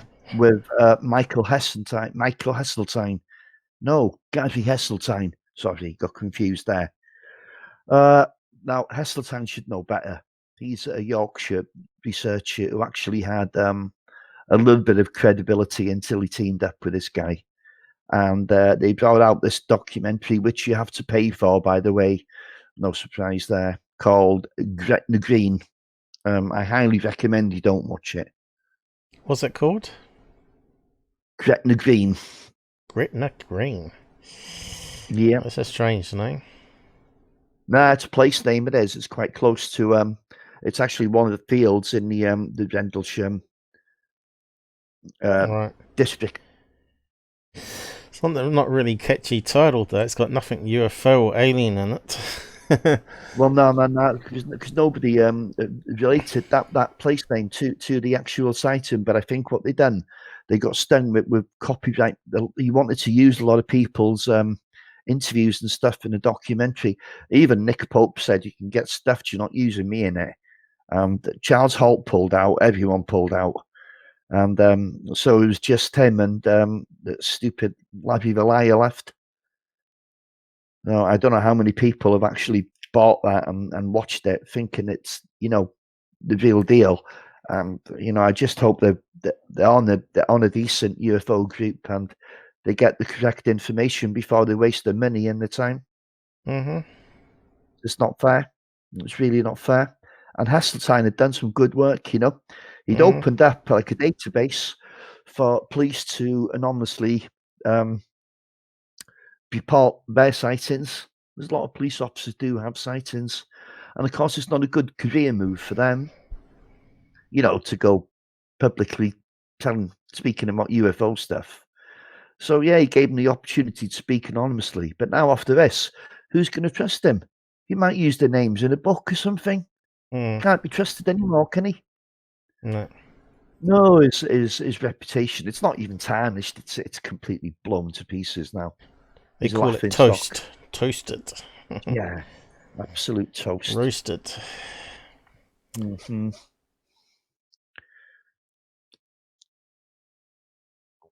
Didn't hold the funeral and the reception till March. I got an email from Park Sims, who had been a wing exec for 7 years at Bentwaters and was a good friend of mine. We had visited back and forth when I was here, or he and his wife were in the States. He said, "Are you going to the funeral?" And I said, I didn't know about it. He said, "Well, I was thinking about coming from the UK to the States for the funeral." It was at Arlington Cemetery in Washington. He said, "But all the expense of everything, the taxis and the hotel and everything." I said, "Park, if you really want to go, I'll tell you what, buy your tickets. I'll pick you up at the plane. You come and stay with me at our house. We'll feed you and take care of you." He said, "Well, I want to visit some old friends." I said, "I'll take you to visit your old friends, and I'll take you back." Well, actually, my wife ended up doing it. "I'll take you back to the airport. So your only expense will be to buy your airline ticket." He said, "Great." So he flew over. We picked him up and did just as we said. And the day before the funeral, he came a couple of days ahead. He said, "You're going to the funeral, aren't you?" I said, "I don't think I'll be welcome there. The kids didn't seem to be too receptive to me being around." He said, "It's not their call, it's your call. I think you should go and show respect for Gordon Williams." So I reluctantly agreed, and we went to the funeral. He was right. The children ignored me and gave me dirty looks. But lo and behold, his ex-wife, Marge, who had been at Bentwaters with him, was there. And she was very friendly. We talked to her. She'd been a bit of a problem, at least for me, at Bentwaters, because she was so demanding and wanted so many things. But I realized later the family was pretty dysfunctional, and she was under a lot of stress, probably. Anyhow, we talked at great length, and I asked her what she remembered and so on, and she said she remembered the night that I went out in the forest. The reason she remembered is they had a British couple at the house for dinner, and they had a late meal. She said, "We were just enjoying dinner when two policemen showed up at the door around 9:30 or 10 o'clock. Apparently, Mel Zickler sent two cops over to tell Gordon Williams something was going on in the forest."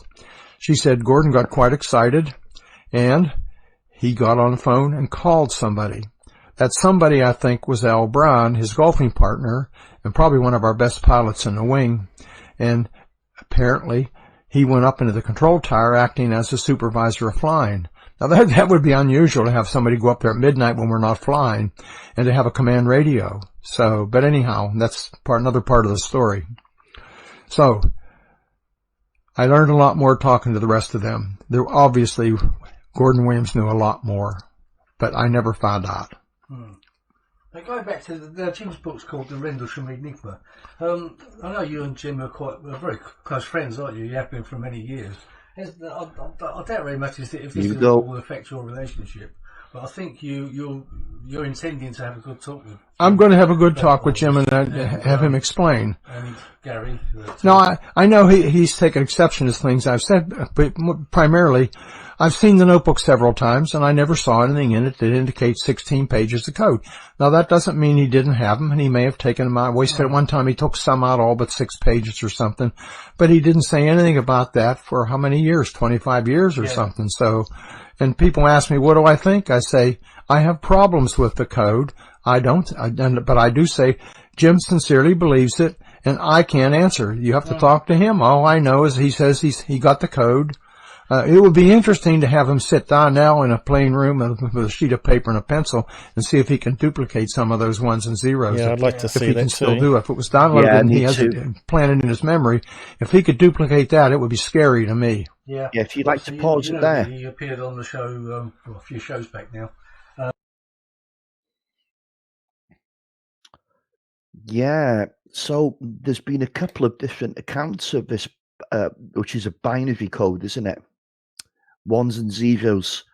I read that 100%. I read in somebody's book, and I damned if I remember which one it was, that he wrote this code under regression, which I thought was a bit dodgy. But no, apparently he wrote it at the time of the sighting or within a few days of the incident. And he held it back all that time. It was about 25 years. I think somebody said 15 earlier. I thought it was more than that. This is kind of where the embellishment comes in. You know, when you go into these conferences as a speaker all the time, and you're getting paid a good whack to go to these, you know. You get your expenses paid, everything. You're in a decent hotel. So to keep appearances up, it really helps if you've got something to add to the story. So you're not giving people the same old spiel every time. You know, maybe doing 15 in a year, 20 in a year, and making a good living out of it. Yeah. You know, with somebody like a high-profile witness like him, military witness, you know, every Tom, Dick, and Harry is going to want them on their conference, aren't they, as a guest speaker, and they're going to pay him. Yeah. So if you've got something to add to the original story, then that's all the better. I mean, I tell you what it reminds me of. Remember the star map with Betty and Barney Hill? Yeah, it reminds me a lot of that. That didn't come out till years after the original Abduction incident. And then Betty came out with that, and of course at the time there was no star map that actually fitted until, you know, telescopes got more powerful, and they found one that was close to it, but it wasn't identical. Stanton Friedman promoted this as well, and I think in a book with Kathleen Marden. I just don't fall for that part of the story myself. I think the original story is a good one, made all the worse by these little, well, what I'd call additions, and I hate to say it, but maybe even embellishments, you know? Mm-hmm.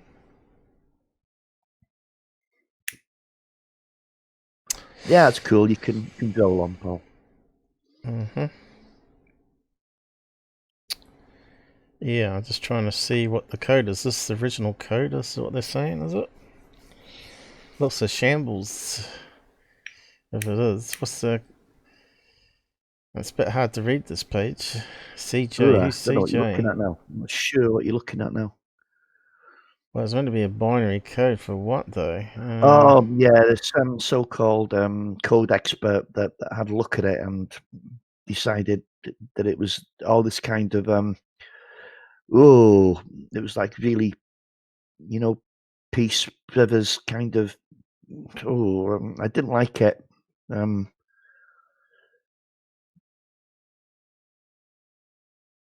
Put it this way: the translation of it in human terms is almost like too good to be true. You know, Linda Moulton you're destroying the planet. You know, and this kind of usual spiel that the aliens are supposed to be giving us a message. Well, you know, if that's what they're doing, they're not. Is that it there? Communicating particularly well, humanity. Exposed hidden knowledge to all citizens. Is that the one? Advance imperative for planetary survival. Beware of Orion. Reticuli. Avoid signal message sent. Is that the one? Yeah, I'm not really sure what you're looking at there. Well, that's what is this is this the binary code, is it? That's meant to be what it's been translated to, I think. Is it? Yeah, I don't know. Yeah, I just can't take it seriously. Sorry, Paul. I just can't anyway. And I don't think Charles Halt can either. Is that some other code? I'm not sure. Other codes from other things. I don't know. Space. It's hard to work out what this page is all about. It's got a lot of stuff on it. I was just trying to find the original one. Exploration of humanity. It looks like the same one. It's got some GPS coordinates. Binary code. I'm just trying to find a decent... Perhaps we should read out the We could read out the transcript too if you want to. Yeah, if you can find it. Well, I mean, yeah, just well, I have. I got all the. I got it on this page here. Here's all the transcript. You could read it out. Now it's 3 pages. So what's this one? Is that the one? You signed out. So what? Yeah, I don't know what that is. We'll just carry on listening. While I keep looking. He himself said he was the whole. It scared him, the fact that he was getting all these ones and zeros coming into his head, and he really thought he was going crazy. So that's why he hid those figures. I mean, like you say, he could have torn them out and hid them away. And well, let's talk about a couple other things that I didn't mention because I was walking through. Years later, I learned a whole lot more. A lot of people have come forward, especially the air traffic controllers after they retired. They have gone on record, and by the way, I've met them, and they have done signed, sword statements. Yeah, you want to stop now for a minute? Yeah. Can you stop it? Yeah, I'll go and get you. Yeah, I'm starting to give. Now, a lot of things have happened over the years. A lot of people have retired. People have come forward. It's very interesting. I've learned a whole lot more happened at that time that I didn't know about. For instance, the air traffic controllers at Bentwaters, the two guys up in the control tower, they actually watched, the night I was out, they actually watched an object go across their scope at 2,000 to 3,000 miles an hour. They watched it go across twice. It came across, went back across. The object approached the control tower, came within good visual distance of the control tower. They saw the glowing reddish-orange object. They watched it go into the forest where I was. Found out later that Eastern Radar had picked up a blip too, and it dropped off the scope somewhere near Rendlesham Forest. And even better than that, a member of the Neatus Head, who had air defense responsibility for the area, had an interesting thing. They had the two cameras on their radars that picked up everything. Right after the event, American and British ranking people came, and they confiscated the logs for the cameras. They confiscated the camera tape, and they told the controllers, you didn't see anything. And that's on the record now. One of their members, Gary Baker's come forward, and he went back and talked to several of his other fellow controllers, and they all verified yes. So obviously all the radars picked up something. Now, more interesting than that, the cops in the weapons storage area. The weapons storage area has a large tower. It's 40 or 50 feet tall. It's the alternate control center for the sensors on the fences and the gates and whatnot. And it's the eyes and ears in the sky, so to speak, looking over the weapons storage area. The operator up there actually saw something. Some of the other policemen went up with 12-power binoculars, and they claimed that the bright white lights we saw in the sky, that when, for instance, set the beam down, they could see they were triangular in shape. They also claimed to have seen a large, huge mothership and had seen sparks or something equivalent or something dripping or flying off of it. They said it was probably little drones. So, also, civilian people have come forward. 3 or 4 different couples had seen something very similar in the same area. So here we are. We have almost 75 best guess witnesses that saw something that night. Unbelievable. So when someone says we saw the lighthouse, yeah, we saw the lighthouse, but that's not what we were dealing with. The lighthouse was visible a lot of the time we were in the forest. When we got in a high point or some clear point, we could see the lighthouse. Yeah. The lighthouse is interesting. It has 3 lenses, red, white, and green. Red and green focus the sea and the white the land. If you see the lighthouse from the land, you do not see a red and green light. You see a white light. We saw a red object, not a white object on the ground. So it wasn't the lighthouse. I met the lighthouse keeper and his wife and had a drink with them, talked with them for a long time. The lighthouse is automated. In fact, I think they're going to decommission it now. I can say it's not as bright now as it used to be then. They've dimmed it down or changed the wattage or whatever they do. But it's still there. It was the last time I looked. Yeah. I was just saying, if it was the lighthouse, you'd have been getting a lot more UFO reports. Oh, we would have been getting constant UFO reports. The cops don't know. I won't say all the cops knew. You know, anybody that worked that area knew the lighthouse. You could see it flashing. It flashed every 4, 5, or 6 seconds. Yeah, it was. We were very familiar with the lighthouse. In fact, I've been out there many times, taking visitors out to the Castle Keep that's still standing, and to the 2 little pubs out there that have good food at a reasonable price. It was a nice place to take people on, Saturday or Sunday afternoon, a pretty beach, nice setting, good food, a little castle to look at, or what's left of it. So I'm very familiar with it. Yeah, it's a nice area, isn't it? I think the next question is going to is about Jim Penniston went back and took plaster cast. Oh, you want to talk about the plaster cast? Yeah, there's some question about the location. Jim Penniston has been back with me at least 4 times, if not more. I think 4. I'd have to go back and check the records. But anyhow, we've always gone back to the same place.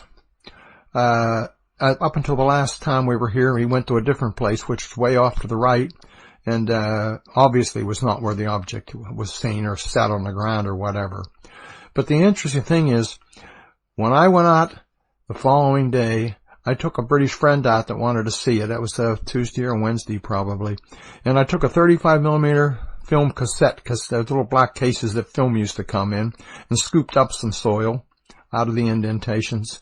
And my friend also scooped up some. He had his analyzed. And he came back and said, Oh, I know how you made those indentations. You made them. You used plaster. He said, you used plaster of Paris because I picked up calcium carbonate in the sample. I said, no, let me tell you what happened. Jim left the scene 5:30, 6 o'clock, went, did his debriefing and went home. And he was nervous and upset and thought for sure, and he rightly so, that nobody would believe him. So a friend of his landlord or neighbor was a plasterer. So he was talking to him, and the guy said, you know what, I'll give you some plaster of Paris, and you can go out and make plaster casts of those indentations, and you'll have some physical evidence.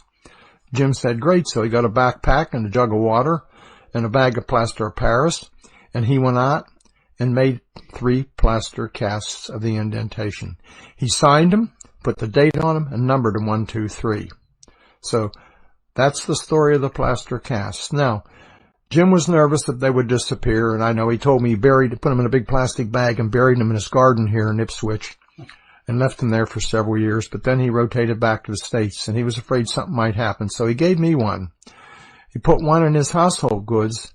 Now, when you ship your household goods from the military coming back from overseas, you put things in small boxes, they inventory and number them, they put it in a larger box, then it all goes into a huge shipping crate, which is 6 or 8 feet tall and about 4 feet across by about 4 or 5 feet.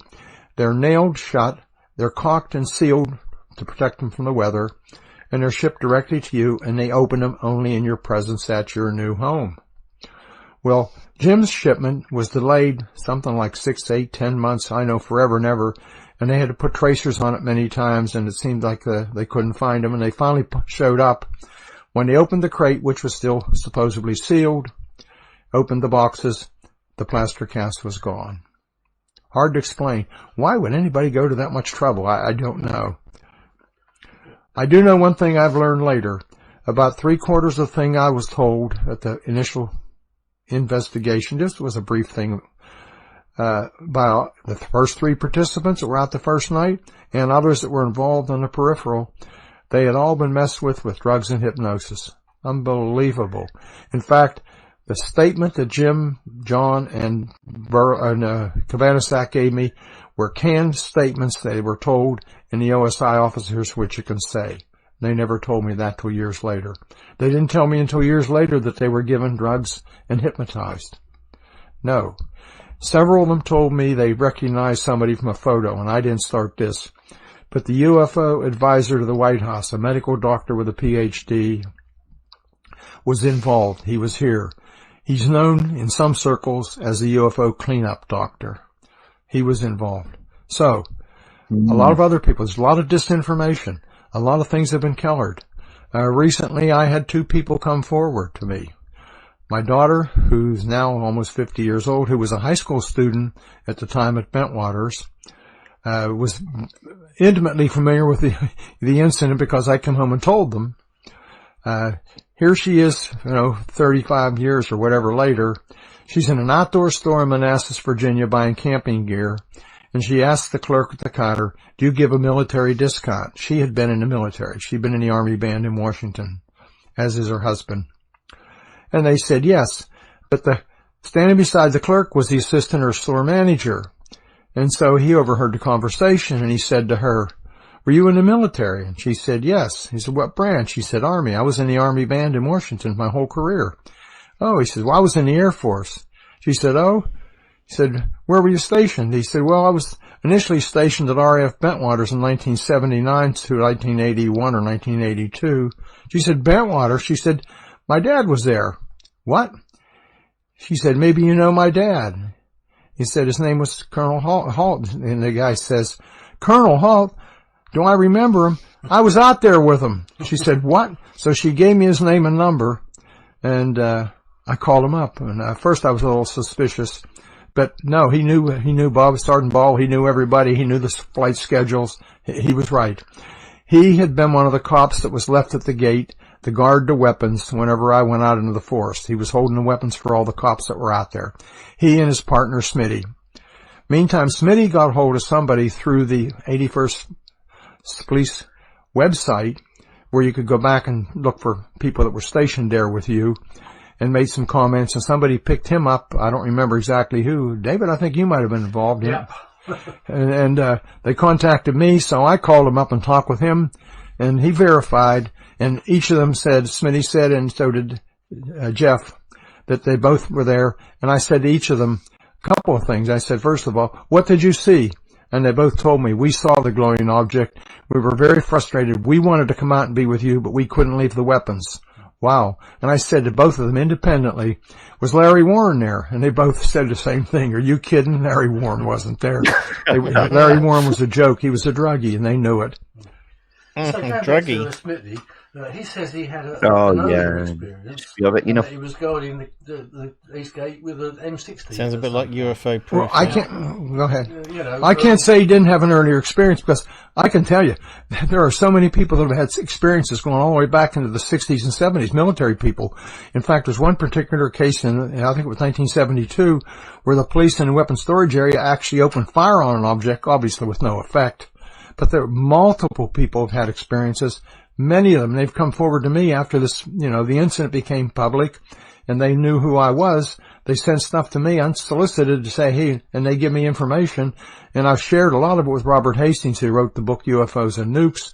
And I've passed it all on to him so he can use the material. So, yes, a lot of people had experiences. He may have had an earlier experience. One of the female cops had something happen earlier in the month. She went back to the States mid-month, but prior to going back, she apparently saw something similar. But you ask about an M60 machine gun. We did not routinely bring out M60 machine guns. M60 machine guns were only brought out for certain exercises, and then we didn't bring out the belted cartridges. Hey, it's a crew-served weapon. Two people had to operate. One guy carries the bullets and one guy carries the gun. If we had a real-world incident, yeah, they'd have been out there. But Sergeant Smith says he had 500 rounds in the weapon. Oh, no, he didn't have 500 rounds terrible. in the weapon. He had an M16, which is fully automatic capable. Yes, it's you can select. But he didn't have an M60. Yeah.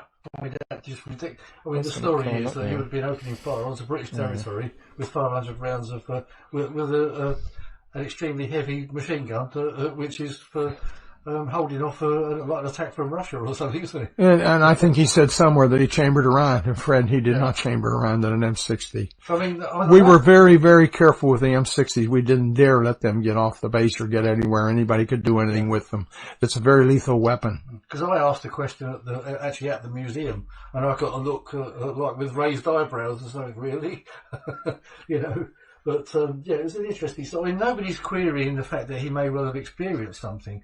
I think the biggest question was the uses of this M60 machine gun, which kind of throws into question the other experience. When someone has to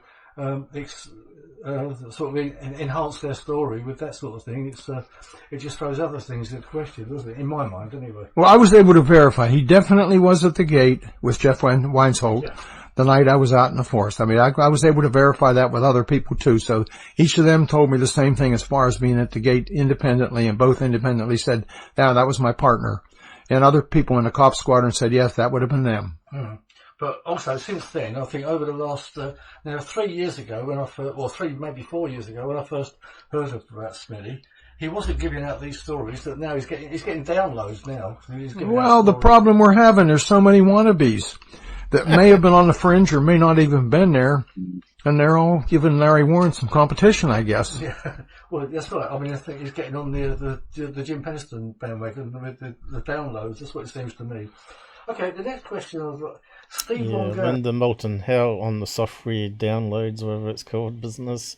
I don't really like that code too much. No, I don't like it at all. Why would they assume they would know our 8-bit binary language, right? Yeah. Well, I mean, he hasn't. As far as I know, there's only one guy looked at it. I mean, it should have been passed on to multiple experts, and maybe some of the others that told you it was a load of gobbledygook. I don't know. What else are they going to say? Yeah, Jim Penniston, the guy that actually claimed to have touched the craft. Well, at the time, he was out with John Burroughs, wasn't he? John Burroughs is a different story to Penniston. That they've kind of fallen out over the years. But I will say one thing. okay, Burrows said yes, there was a craft there, so they agreed to that point. But he does not recall Penniston touching it, and he says so. Yeah.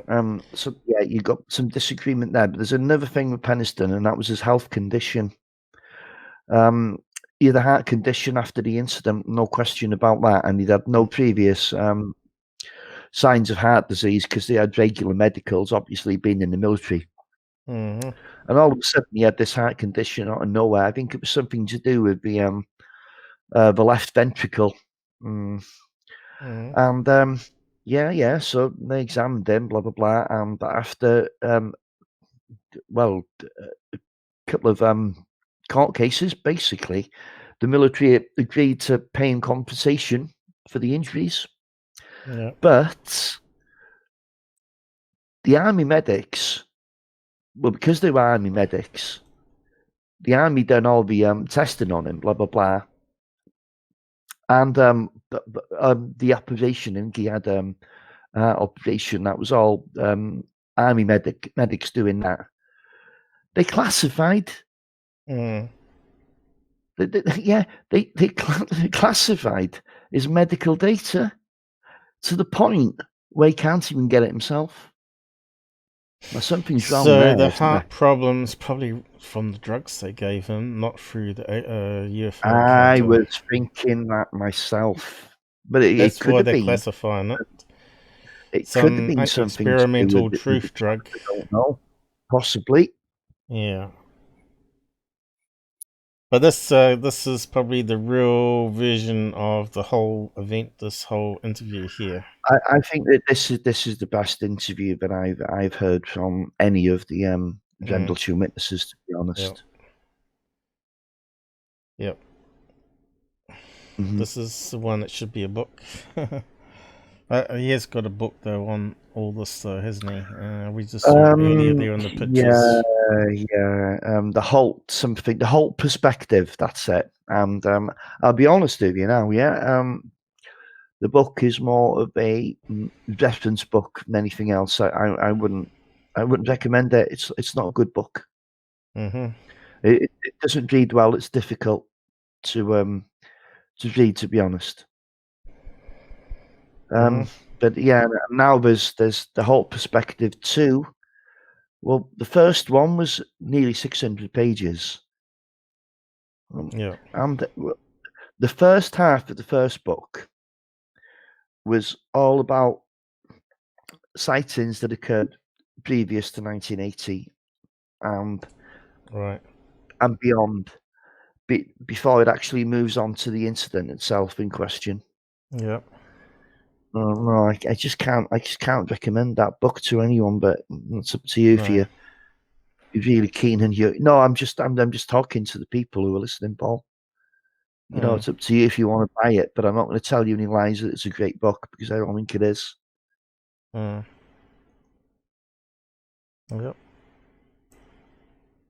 We got Ed's disabled on it. Why is that? I was just checking the control panel. Google always gets us. We never make any money off it because they always disable us to start with. Anyway, it's a wee bit left off this to go. Let's just finish it off, I suppose. They're just generally chatting now, I think. Now, there's a story goes around. Stephen Longera was on duty. He was in the Delta, Penniston was the supervisor. Yeah. He was nowhere. He could have even seen the WSA or the weapons storage area or the place in the forest. He was half a mile or a mile away. Yeah. Well, you said he'd get court-martialed if he'd have left his base. If it had left his position, he'd have been court-martialed. Yeah. But there's a story going around. There's 3 or 4 cops that were drinking buddies and maybe, how shall I say, users or whatever with Warren. And I won't mention the other one's name. I'll protect him. But, has said, oh yeah, Larry was out there. Then a couple of times he said, well, maybe he was out there. Larry has asked many people to lie for him.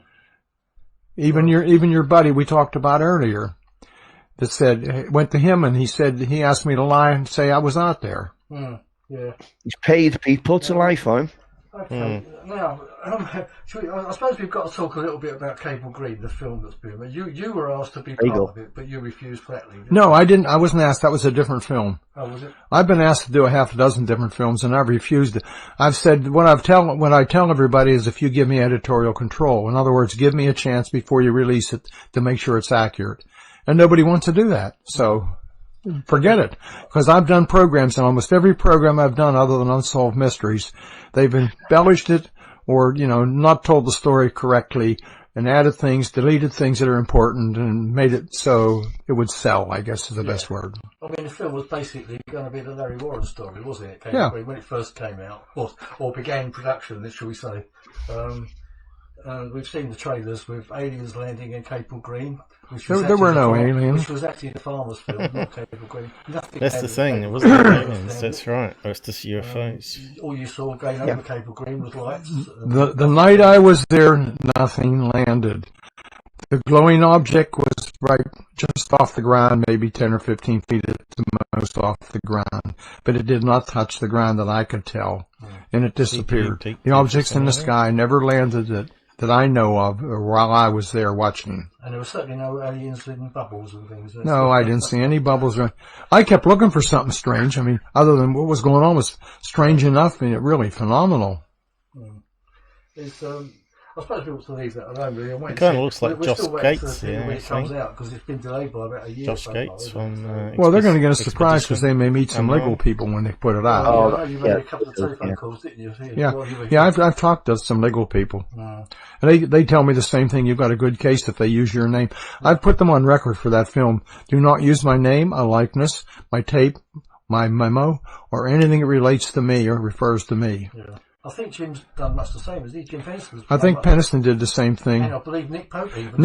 Nick Pope also has put them on notice that we will come after them if they put it out and use us. I mean, I've seen their trailer and it even has somebody playing me. Anyway, okay, let's go back to the conference now. Now, Sasha Christie got an award, as you know, presented by myself. And how did you feel about that? Do you think it was well deserved? Oh yes, Sasha. They really beat her up something scandalous. Now here we are, a woman that took Larry Warren in, believed him. In fact, she used to send me some pretty strongly worded emails, supporting Larry. And it wasn't too long after Larry was there that she figured out he's one of the biggest frauds you've ever run into. And I have to tell you, the guy is a very convincing liar. He has a good story for everything, or an excuse for everything. And he's not just into UFO things. He's into sports memorabilia, counterfeiting this, counterfeiting that. He's a big time guy. He would make a good story his life, I tell you. Yeah, we're not saying anything. You're not saying anything illegal because there's actual evidence for it. Peter Robbins is actually a victim himself, isn't he? Oh yeah, Peter Robbins, who worked with him for 20 some years, and the whole time I was from the first time I met Peter, I've been telling him, Peter, you're on a dying horse and ride it to death. Get off while you can. I have a very, very long, profuse apology from Peter, which he asked me not to share, which I won't because it's pretty emotional. He feels extremely badly. Peter's not a bad guy. But I do think he knew for a long time and didn't know how to get out of it. He did go through quite a lot of. He knew Warren. He knew Warren was lying. He knew Larry had a drinking problem. Larry had a drug problem. On and on and on, according to him. Okay, another question. The Halt 2 book. When's that coming out? Because it was supposed to have been out around about now, wasn't it? I think John's been a bit delayed with certain things. John Hanson. John has a whole lot of turmoil in his personal life that has nothing to do with UFOs right now. More to do with the woman, I guess, is the best way to put it. Yeah, it'll be out when it gets out. I have no rush. I only wrote the book with him for one reason. That's to get the truth out. There's no intent. I made no money off it. I don't intend to make money off it. If John sells the books, John keeps the profit. I really don't care. I just wanted the whole truth out. And it was written more to be a textbook type thing for people that are very seriously investigating the incident. That's why we go through and say, he said this, she said that, and I comment. Yeah, because there was never intended to be a second volume, was there? No. It's just really, I think this is what's happened over the last three years or so, isn't it? This is kind of an update. That's about. Yep. What?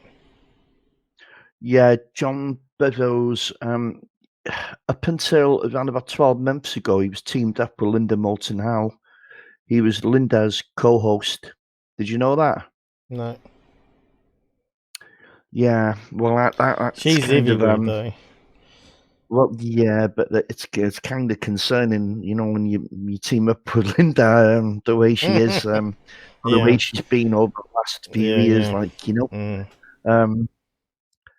yeah, and there was a lot of complaints about John Bedrose as a co-host, that he was talking over the guests and what have you, like. But most of her fans are absolute like nutcases anyway. But yeah,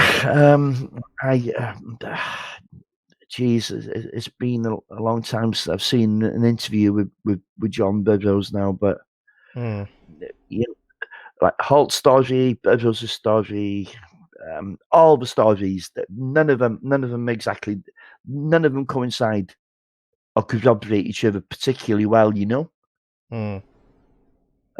There's a lot of other guys, as I was saying earlier, that could have come out and, you know, but they've decided to just stay out the limelight. Which is understandable, because once you do come out and you do a conference and something, then your phone number is going to be like a hotline. And if you don't want that kind of life, then sure, I can understand. Yeah. Yeah, so we've got 6 minutes left. What's the rest of it? Trash talk.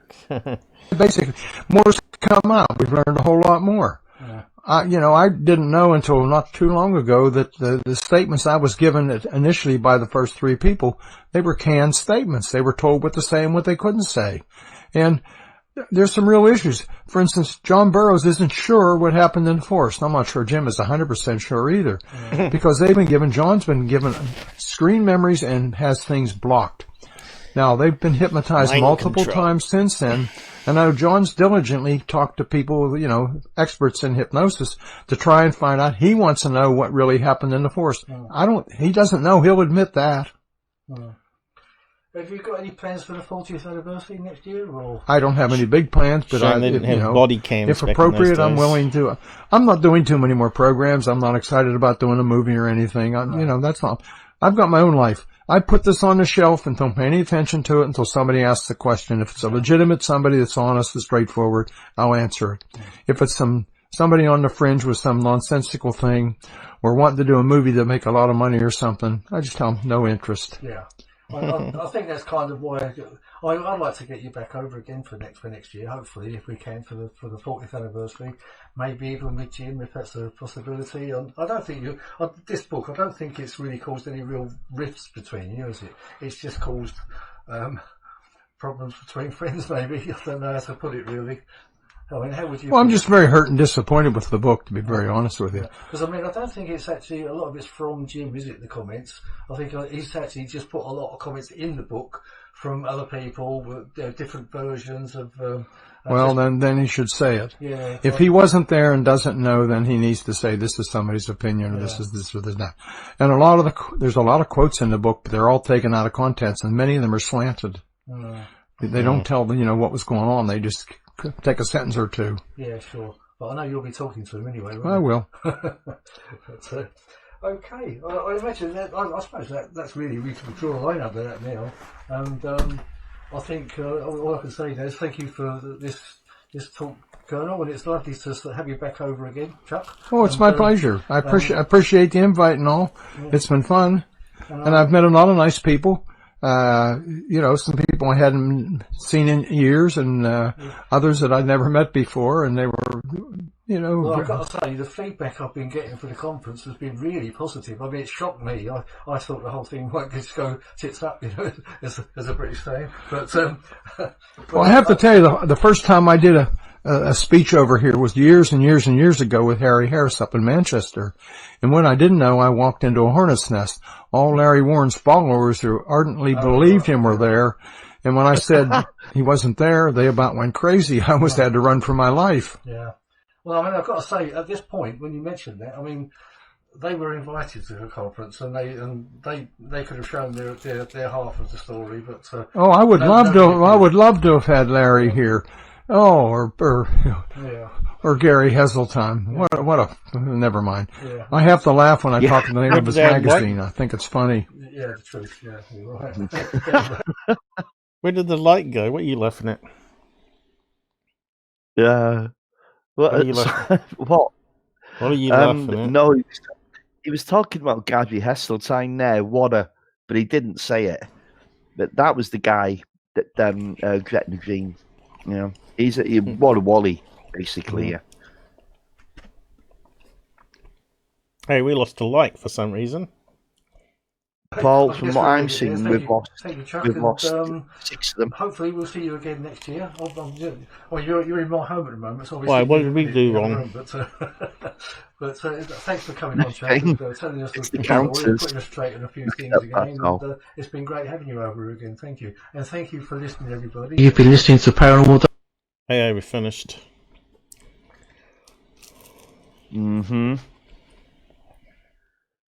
Yeah, while you're munching away there, I was just going to talk about just quickly about Sasha Christie's name came up there, and what it was, it must have been a fairly good Porky Pie teller, because to pull up the wool over Sasha's eyes isn't easy. I'm Facebook friends with her, and I've chatted to her, and she isn't easily fooled, and it's absolutely no surprise to me that she soon through the guy, you know.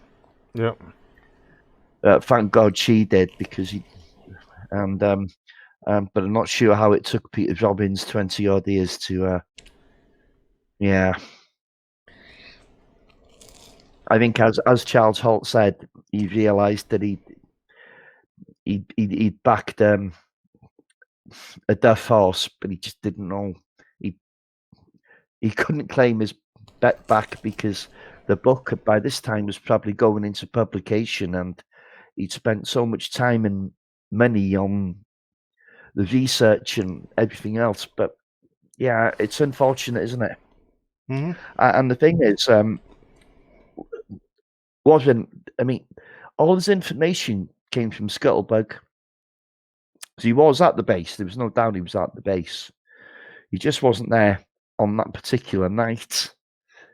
All nights these incidents occurred. But he heard all the stories, didn't he? So he had something then. He had something to go on. He had other people's information to make his own. Yep. Unfortunate.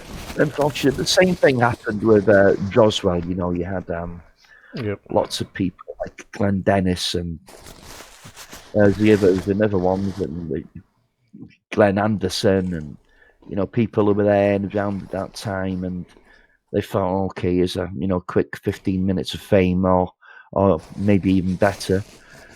One of Bob Lassard didn't get in the action there in Roswell. Well, I think he was a bit too young for Roswell, Paul. Yeah. But, yeah. But he would have done if he was the right age, right? Yeah. I wouldn't be That's surprised. what I'm saying. But, Joe Mergier keeps pushing now and pushing and pushing. UFO Joe, that is, by the way, that there's this bombshell article coming out in the New York Times, and it's going to happen any day. Well, he's been saying any day for 2 weeks now.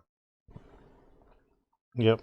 That was UFO Jesus talking about it, wasn't it? It's UFO Joe that says he's got inside information. Yeah, I know that. Is going to break, yeah. And it's still not happening. I mean, I cannot believe the New York Times is going to release a story on crash retrievals if it's just a load of speculation. Yep. So they're gonna want to vet their witnesses. Yeah. Because they're supposed. I don't care much for the New York Times. Yeah, but UFO Jesus was saying that UFO Joe was going to say disclosures coming next week from this release. Yeah, I know. Yeah, I know. No way. No way. It's not happening. I'll tell you what. I'd be, I'll run through town, bollock naked with the cat at my backside if it happens. And I tell you what, I'd be quite happy to do it because I'd really be happy if the truth came out, but I cannot see this happening. I can't see. There could be some kind of. So we might see Rob on BBC News yet then. Wales man arrested for streaking over UFO news. with carrots up his rectum. Didn't want to use any, so I used the technical word. Yeah, so there we go. I just don't know. I can't see anything. They might do something on metamaterials, but when it comes to like crash retrievals, all roads kind of lead back to Roswell, don't they? I just can't see it. You know, I just can't. I mean, all the witnesses are past now. All the first-hand witnesses. So, unless there's a document surfaced. I know we've heard the tape before, but it's really hard to listen to.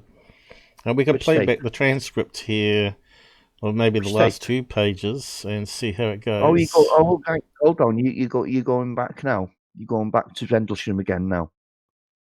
Yeah. What are you doing? You want to move on? I was talking. No, that's okay. You can do that. I don't mind you doing that. But I just think most people that are, UFO people, have probably heard that tape a million times, you know? The transcript might be a bit clearer, though. Now, let's just play some of it and see how it sounds. Yeah, sure.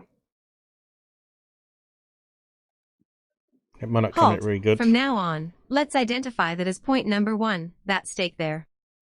So you all know where it is if we have to sketch it. You got that, Sergeant Nevels? Nevels, yes, sir. Halt, okay. Voice, closest to the woodbridge. Halt, closest to the woodbridge base. Voice, B.1. Halt, B.1. Whistling or screeching noise in background. That's awful, Let's go Paul. clockwise from there. Voice, point 2. What's Halt, point 2 point mean? 2. Ball, go ahead, Ed. Halt, so this tree is between point 2 and point 3. Oh, right, this one. Security communication, indistinct, Burroughs and 2 other personnel requesting to ride M. On a jeep at your location. Ball, tell them negative at this time. We'll tell them when they can come out here. We don't want them out here right now. Halt, the sample, you're going to mark this sample number 1. Nevels, yes, sir. Halt, so that's when they're measuring and collecting and samples. Some of that sap and all, is between indentation 2 and 3 on a pine tree about 5 feet away, about 3.5 feet off the ground. Nevels, fate put it in here. I've got some more. Halt, there's a round abrasion on the tree about 3.5 inches in diameter. It looks like it might be old, but strange, there's a crystalline, pine sap that has come out that fast. You say there was other trees here that are damaged in a similar fashion? England, yes, all facing in toward the center of the landing site. Yeah, that's Halt, interesting. okay, why don't you take a picture of that and remember your picture? We ain't gonna be writing this down.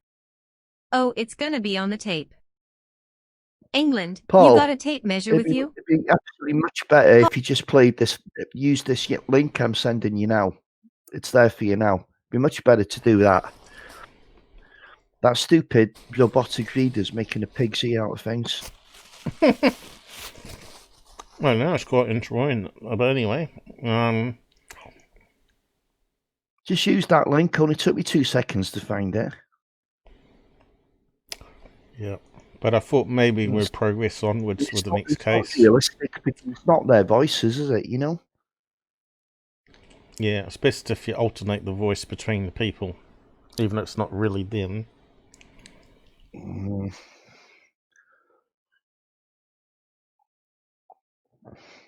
Well, I thought we might just move on to the next case. So we've done 2 hours of this. Well, Okay, a lot more than 2 hours. Well, if you want to do that, it's up to you. If you want to. So this is the tape, isn't it? Yeah, this is the tape. Is it copyright free though?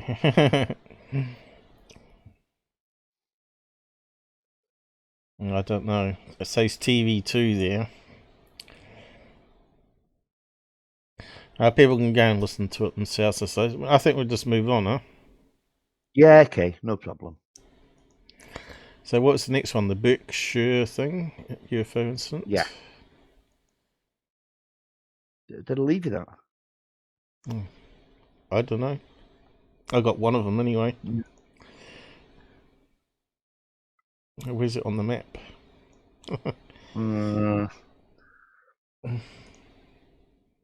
Where's the little counter gone? Yeah, I'll just leave it again just to make sure that... Alright, there's a whole area.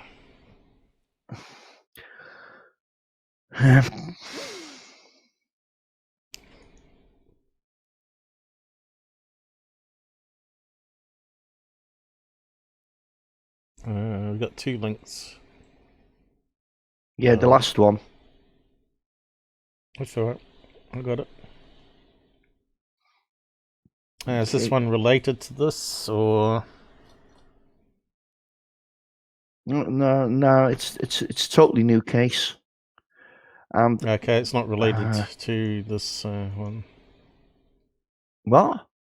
Talking about? It's not related to Bent Waters, like another sighting. No. Absolutely nothing to do with it. This is Berkshire in the US, by the way, Massachusetts. There.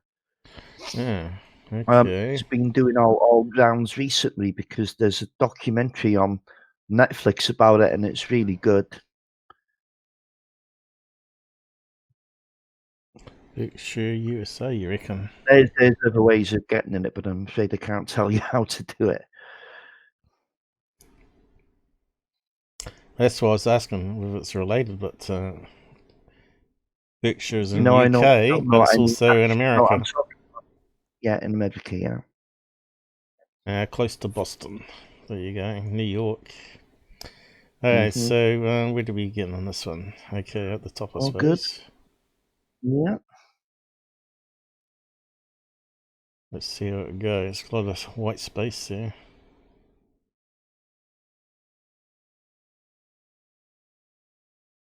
On September 1st, 1969, about 40 people in Berkshire County, Massachusetts reported seeing a UFO, and one boy named Thomas Reed claimed that he and his family were all taken aboard.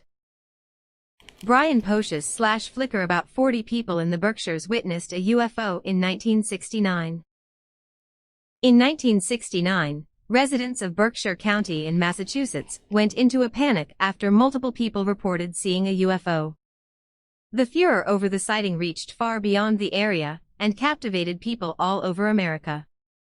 In Roswell, New Mexico, a replica of the alleged vessel was even displayed at the International UFO Museum. The extraterrestrial episode will be one of the bizarre cases dissected on the rebooted Unsolved Mysteries series on Netflix in July 2020. Here's the strange story behind the incident. What was the Berkshire UFO?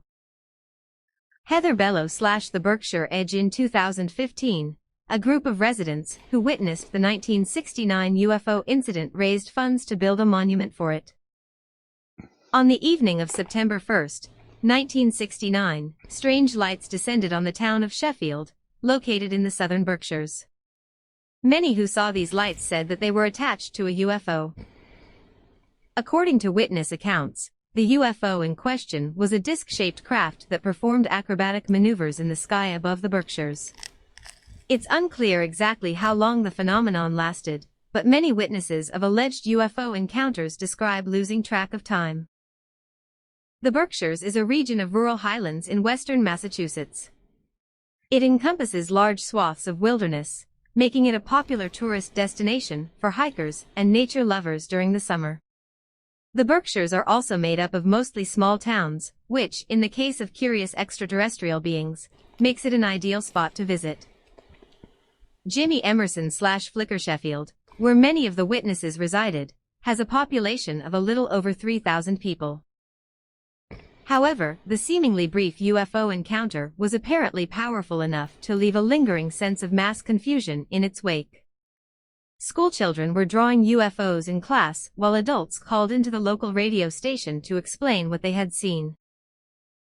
"We had listeners call the radio station that evening," said David Isy, general manager of local radio station WSBS. "At the time they didn't know it was a UFO, they just, called the station to say something bizarre has happened." Many people who saw the strange light vessel that night were left bewildered. Stop at the end of that Nobody call. seemed to know what they saw, but they knew that they saw something. The incident has since been dubbed the 1969 Berkshire UFO. Yeah, it's actually it's a shame because 1969. There's still a few of the first-hand witnesses alive. Nobody reported this at the time.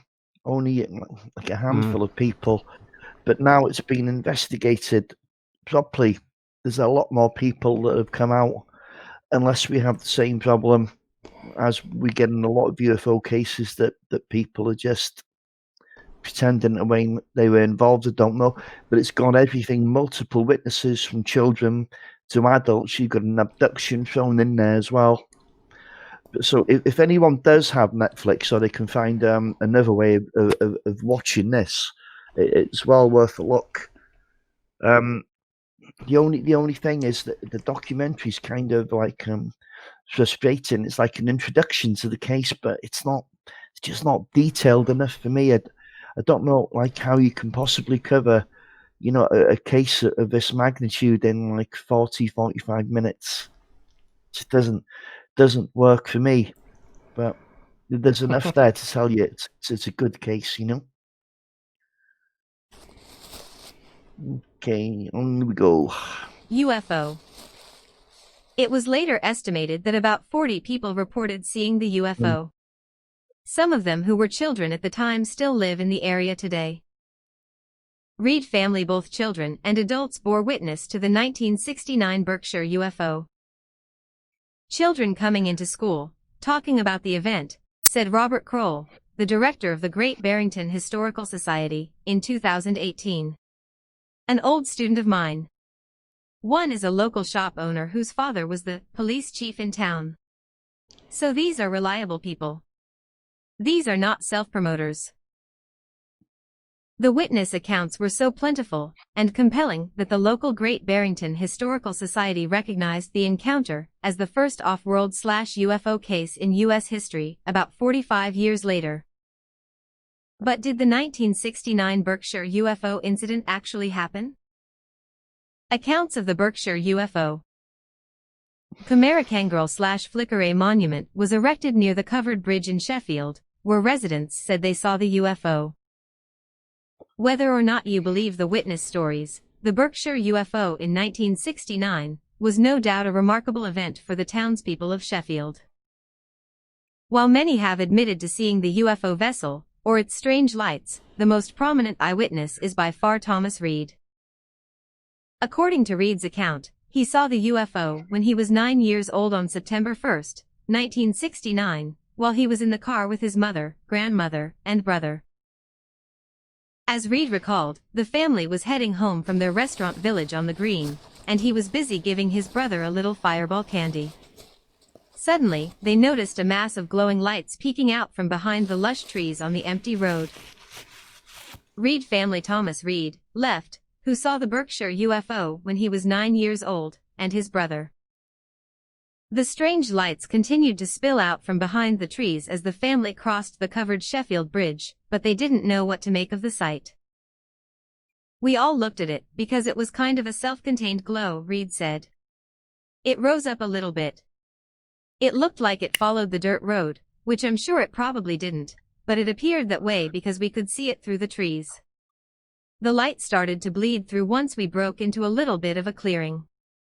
We could see inside the car, so the light was flooding inside the car." UFOs like forests. After an amber glow emerged on both sides of the road, Reed recalled being taken to a hangar-like area that was bigger than a football field.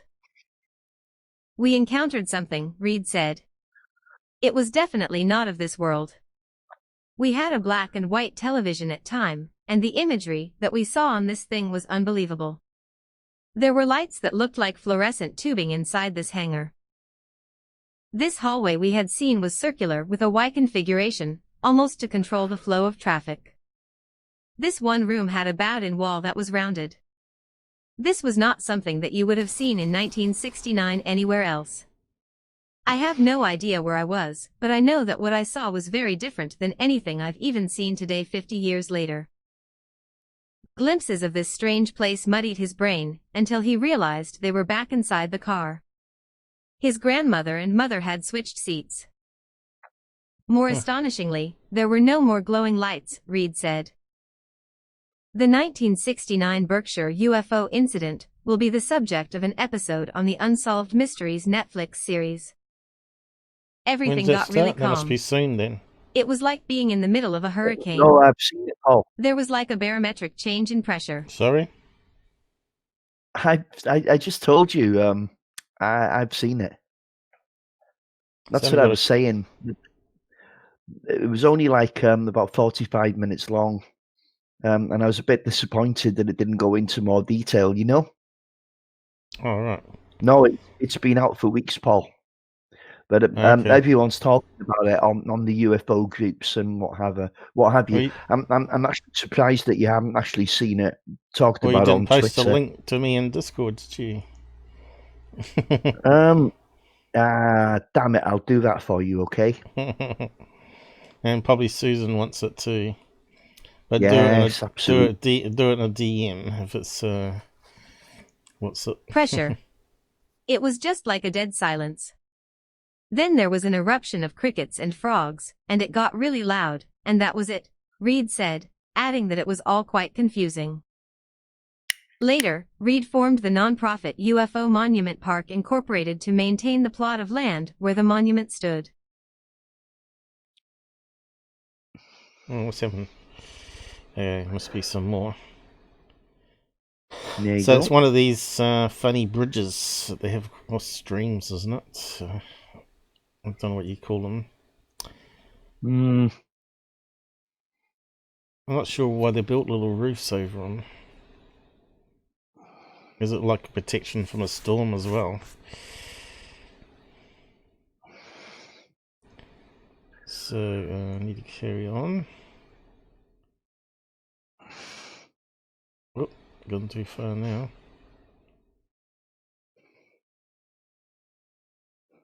That's it. Although the town of Sheffield seemed to embrace the Berkshire UFO incident at first, the novelty of the story has worn off among some residents in recent years. It was more than that. What happened there? No idea.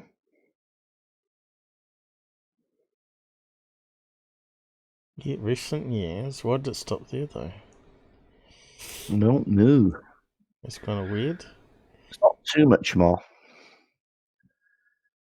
Yeah, looks like there's probably going to be some problem with the last bit. No. Just get ready to stop it when you need to.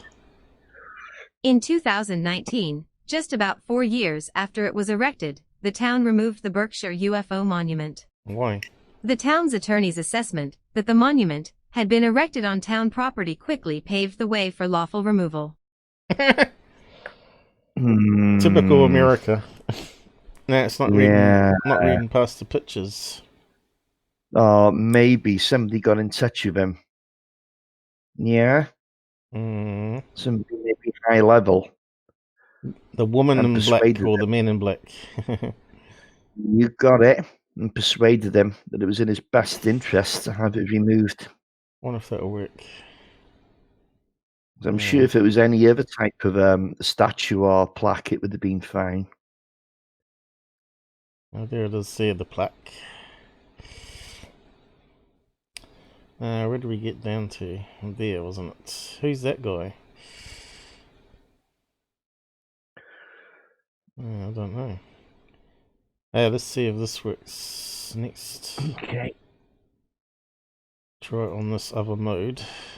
Handout/Boston Globe. After the UFO monument was removed, Reed, pictured, said he would fight the town's decision. Oh, Reed, that's him. According to Reed, there were no issues with the town officials during the plans to build the UFO monument. But officials painted a different story. It's kind of on town property, and no one decided it could go there, said town administrator Rhonda LeBombard. So what? The town has bylaws, and if we let one place put something up, then why can't someone else? Probably only 2 meters by 2 meters. I don't want that to happen. Exactly. According to a town land survey, the monument's location was on a town right-of-way, and had to be removed. To add insult to injury, other parties withdrew their public support for the monument as well. In 2018, a spokesperson for Massachusetts Governor Charlie Baker, whose signature was sealed onto the UFO monument, told the Boston Globe that the signature had been issued in error. The Great Barrington Historical Society, which described the mass Berkshire UFO sighting as a significant and true event in 2015, backpedaled on its support too.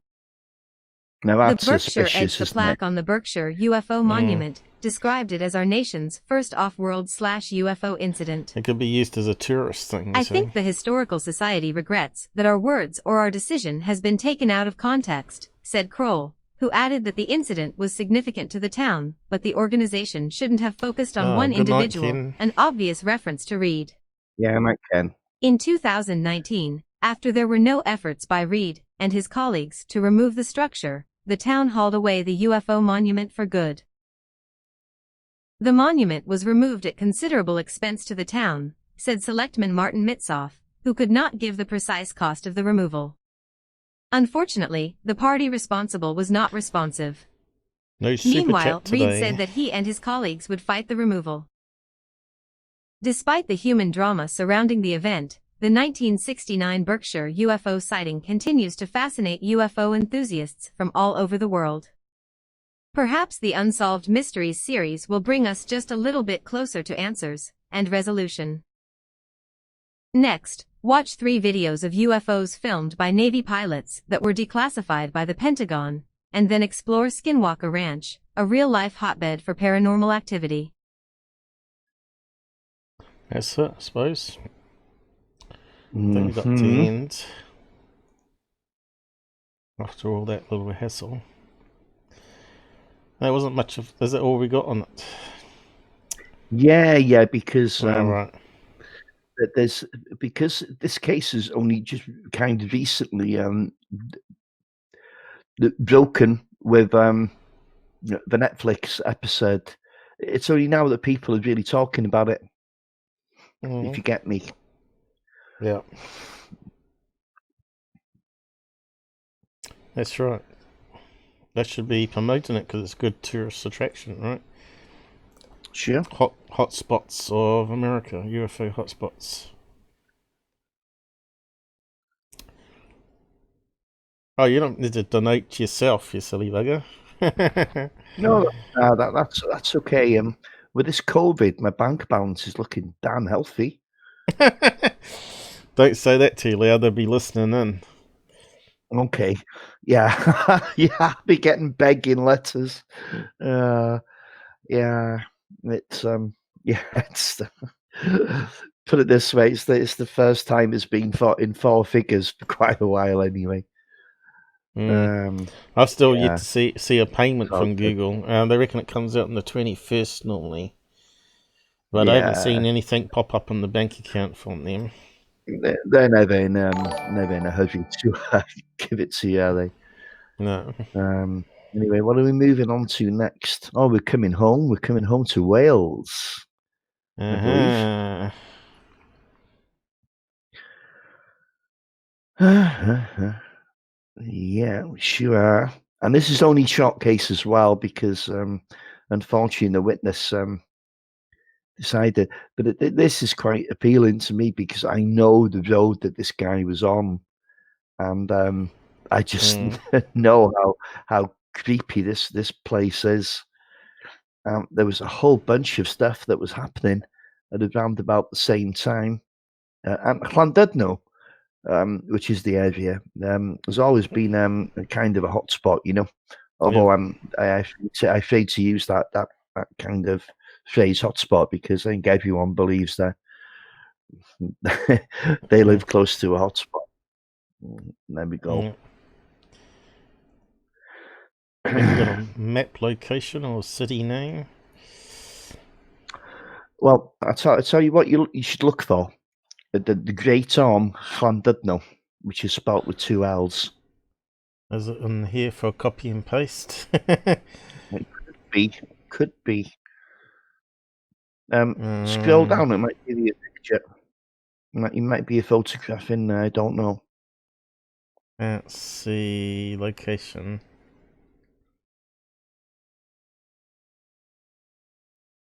No. No.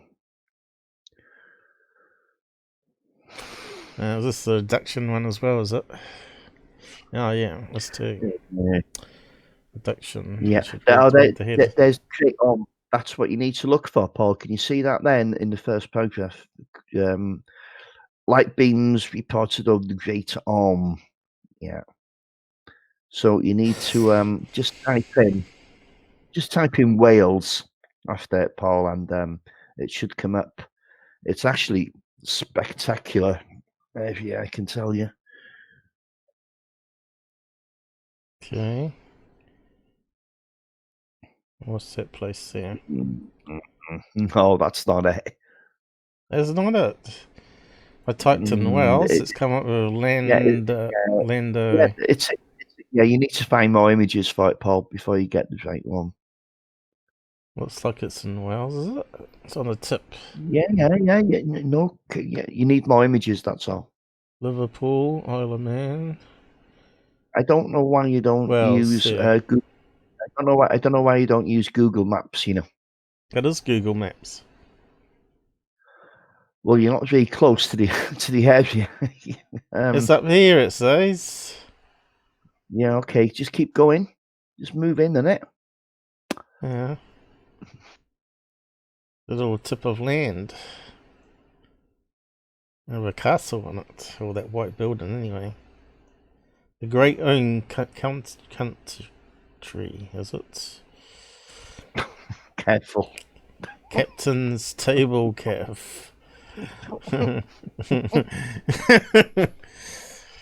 Shut up. That's the park. That's the park. The park. What you're looking for is the Orme itself. The Orme is a landmark, which is from like Norse mythology. Here we go, Great Orme. It's got a little thing there. What's that doing? What's that symbol of? There we go. Is it like a fairy ring? What's that, sheep? No, damn it. Let me. Oh, God. Okay, right, forget that sheep. One. Yeah, but Paul, this is just so vague, you can't see anything. Well, I mean, at the end of the day, have a look out there while we read out the story and have a look. Where men are men and sheep are scared.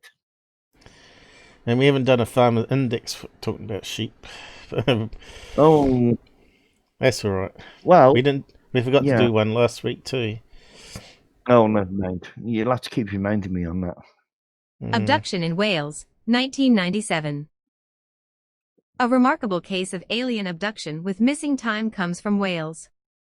Multiple sightings of UFOs on one night, preceded by several nights of unusual light beams reported over the Great Orme, are related to us by well-known investigator Margaret Fry. The events of November 10, 1997 center on one unfortunate family who were in the wrong place at the wrong time. For a brief period of time, they entered an unknown realm of otherworldly beings.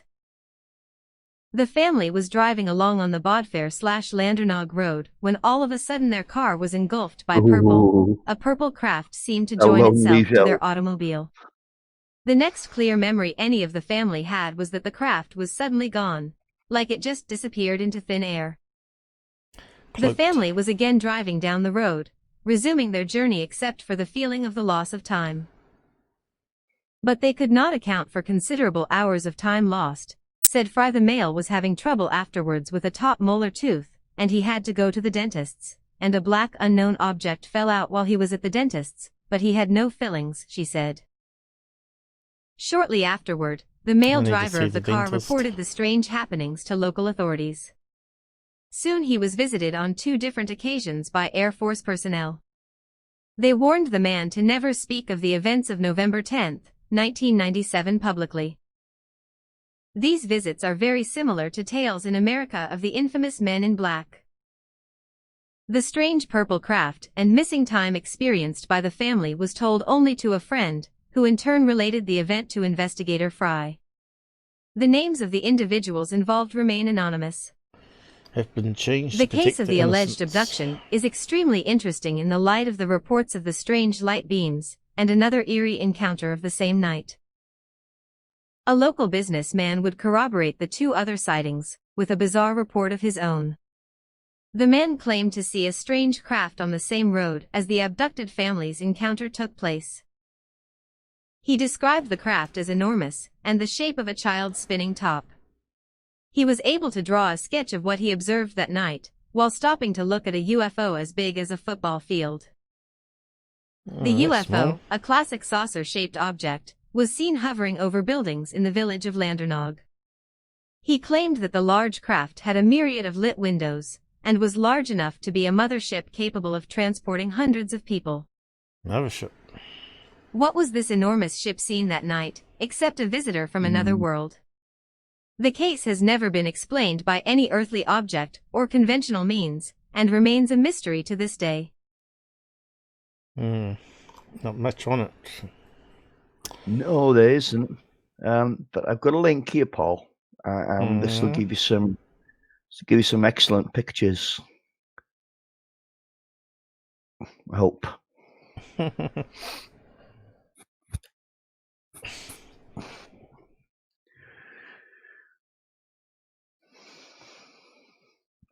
We can up to 3 hours now anyway, so we got there in the end. Yeah, we can go far anyway, can't we? So I might have to shrink this one down. What's it doing? yeah, only need to look at the picture. No text to read. Alright. Can't see no pictures. Eh? You've got it turned off there. Look, embedded images. You need to turn that on.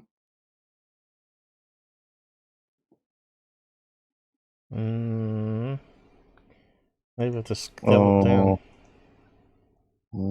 Try what you're doing there. Scaling it down because I think it's got off the edge. Yeah.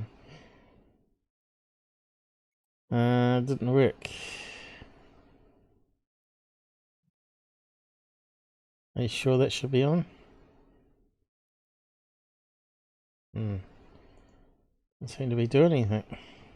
I don't know. The page works perfectly for me, Paul. Could it be ad blocker? Let's see. I've got ad block on. Or was it for this site?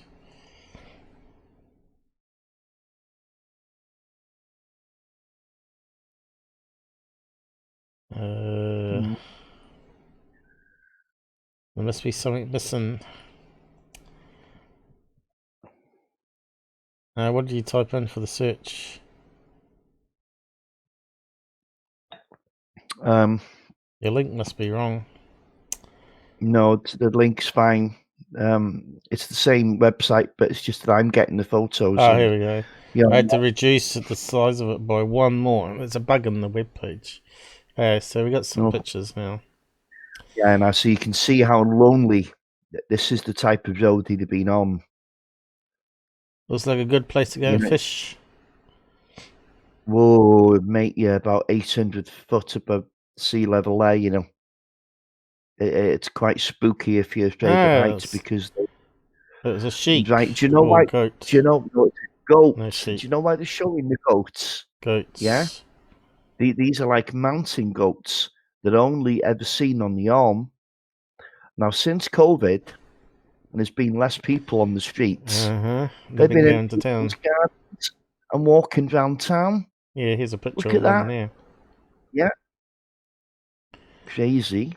Well, Susan better hide her scones because the goat might eat it. You seen Susan's trip to Scotland? A seagull got her scorn. Oh, yeah, John Goats and that. Yeah, I've never been there myself. Yeah, oh yeah, they're taking over the city here, walking down the street. Yeah, I know. Well, at least They you could just have took. goat meat. You wouldn't need to go shopping. Yeah, but look at the picture slightly. Well, you can see where the trams are there. This is a remote place. It's just an ideal place to get abducted, to be honest. Yeah. Until it's on your car, and that's when you're going to be really peed off. Scratching the car bonnet. It's like the Kia in New Zealand. If you drive your car, they rip all your window wipers off your car and pull all the rubber off the seals and everything. And they cause a lot of damage. Insurance claims, the Kias. And they're protected. You can't swap them. I was complaining to the goats. They were going into people's gardens and eating all the flowers. It's kind of funny. Almost worse than the aliens. There's obviously too many of them. They look well fed, I must say that. Yeah. Yeah, there's a lot of pictures of goats. Yeah, that's it. Oh, see how close that car was there to the edge. The edge. I don't like that. I would not be happy in the passenger seat at those kind of heights. Oh, that's like driving around the Port Hills. You know, wait till you get a truck or a bus coming the other way. Yeah, exactly. I don't like it. No, don't like it. Oh, that's only 1 page of 7.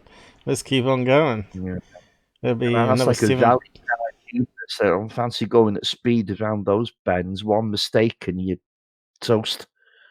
Look at those old houses they have in UK. You can only get that in UK like that. Looks cold and damp though, you know. They don't look very warm. They must take a lot of heat in these buildings, I reckon. Unless they gut them out and put pink bats in or something, you know.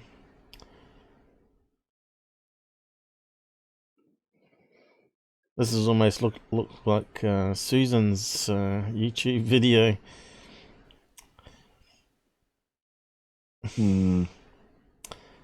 I think if Suzanne's ever my part of the world, Susan or Shelley or anybody for that damn matter, you'd love Anglesey and Gwynedd in general. You know, it's just we're just kind of spoiled here, you know. And if you want a pub fight, go to his local. Yeah. Well, they don't like the English people that much, but Jesus, you know, the hell, it's not that bad, honestly.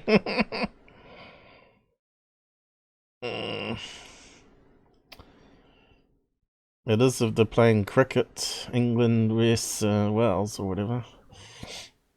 And then you're in trouble. No, football, yeah, but the English cricket team has Welsh players in, you know. Oh, it's Charles the English and Wales cricket Good board. night, Charles. Yeah, Charles. Hi, Charles. Thank you. There's one of those big mugs of coffee there. Yeah, it looks all pretty much the same. It looks like it's someone's pictures of racing car around there. There was a couple of shots there that give you like a view of it from the distance, you know. So it must be this road around the outside here, is it? Yeah, be one of them. I think it's kind of a circular road, isn't it? It's not that one. That doesn't look too high up there. See that? Yeah, it's like a circular road that goes all around the Orme.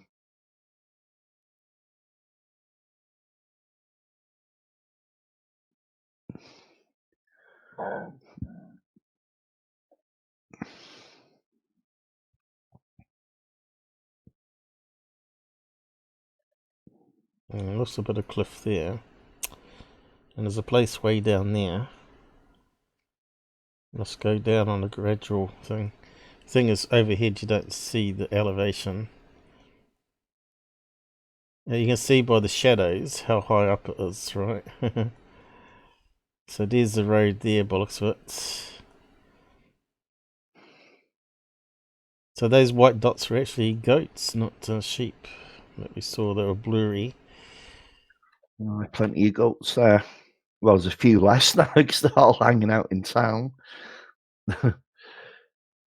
Okay, just need to. Well, they were dumping lots of beer. They'd probably get drunk on beer, wouldn't they? Goats, they'd probably drink it.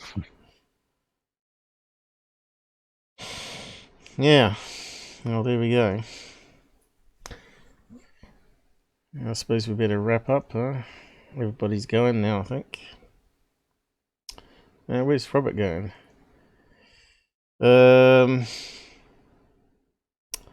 Yeah. I'm not sure if we wanted to wrap up or not.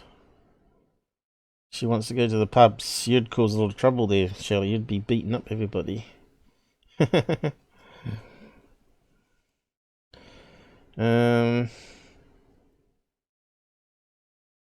I'd say they'd probably be pretty sexist over there, so I can see a lot of fights.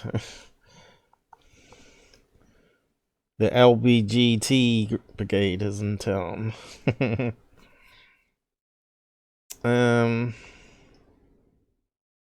Yeah, they're not really PC over there, from what I've noticed. Anyway,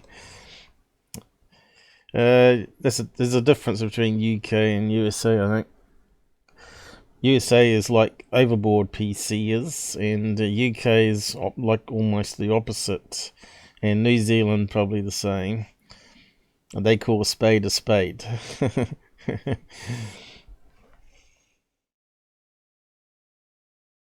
Anyway, I suppose we better wrap up. He's gone. I'm not sure if he finished or not.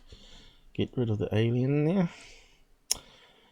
So, well, good night, everybody, and thanks. I'll just say, type it up first. I'll say good night.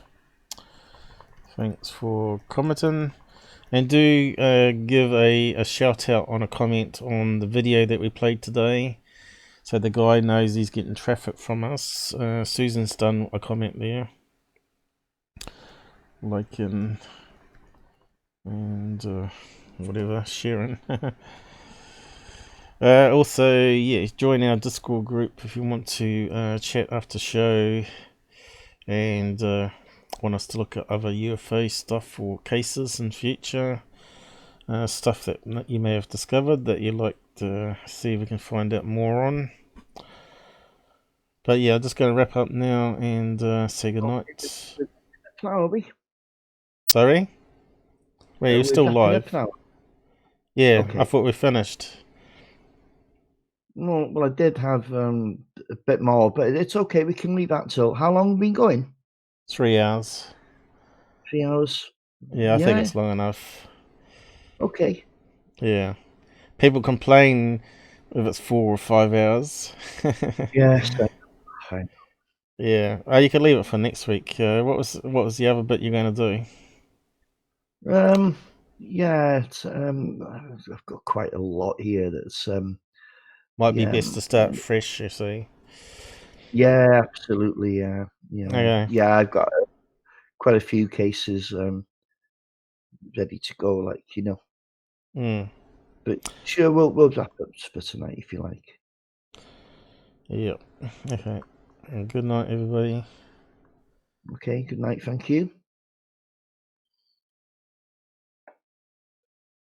Is it even working?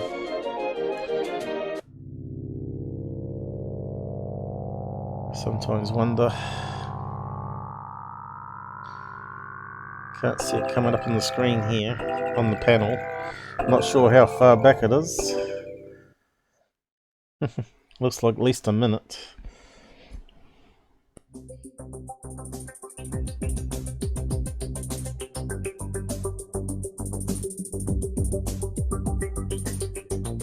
Yeah, see my About tab on my YouTube channel. It has all the links there to Discord. Come and talk to us on the UFO Discord group. various other socials there, Facebook, Twitter.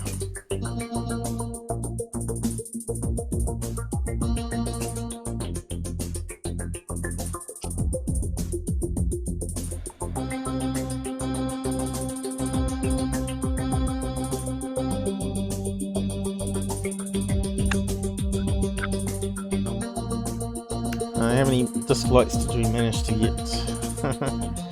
I can't see it on these screens yet. Yeah, only one as far as I can tell. Oh, the regular one. Yeah. But it's early days. Yeah. Oh, has it finished already?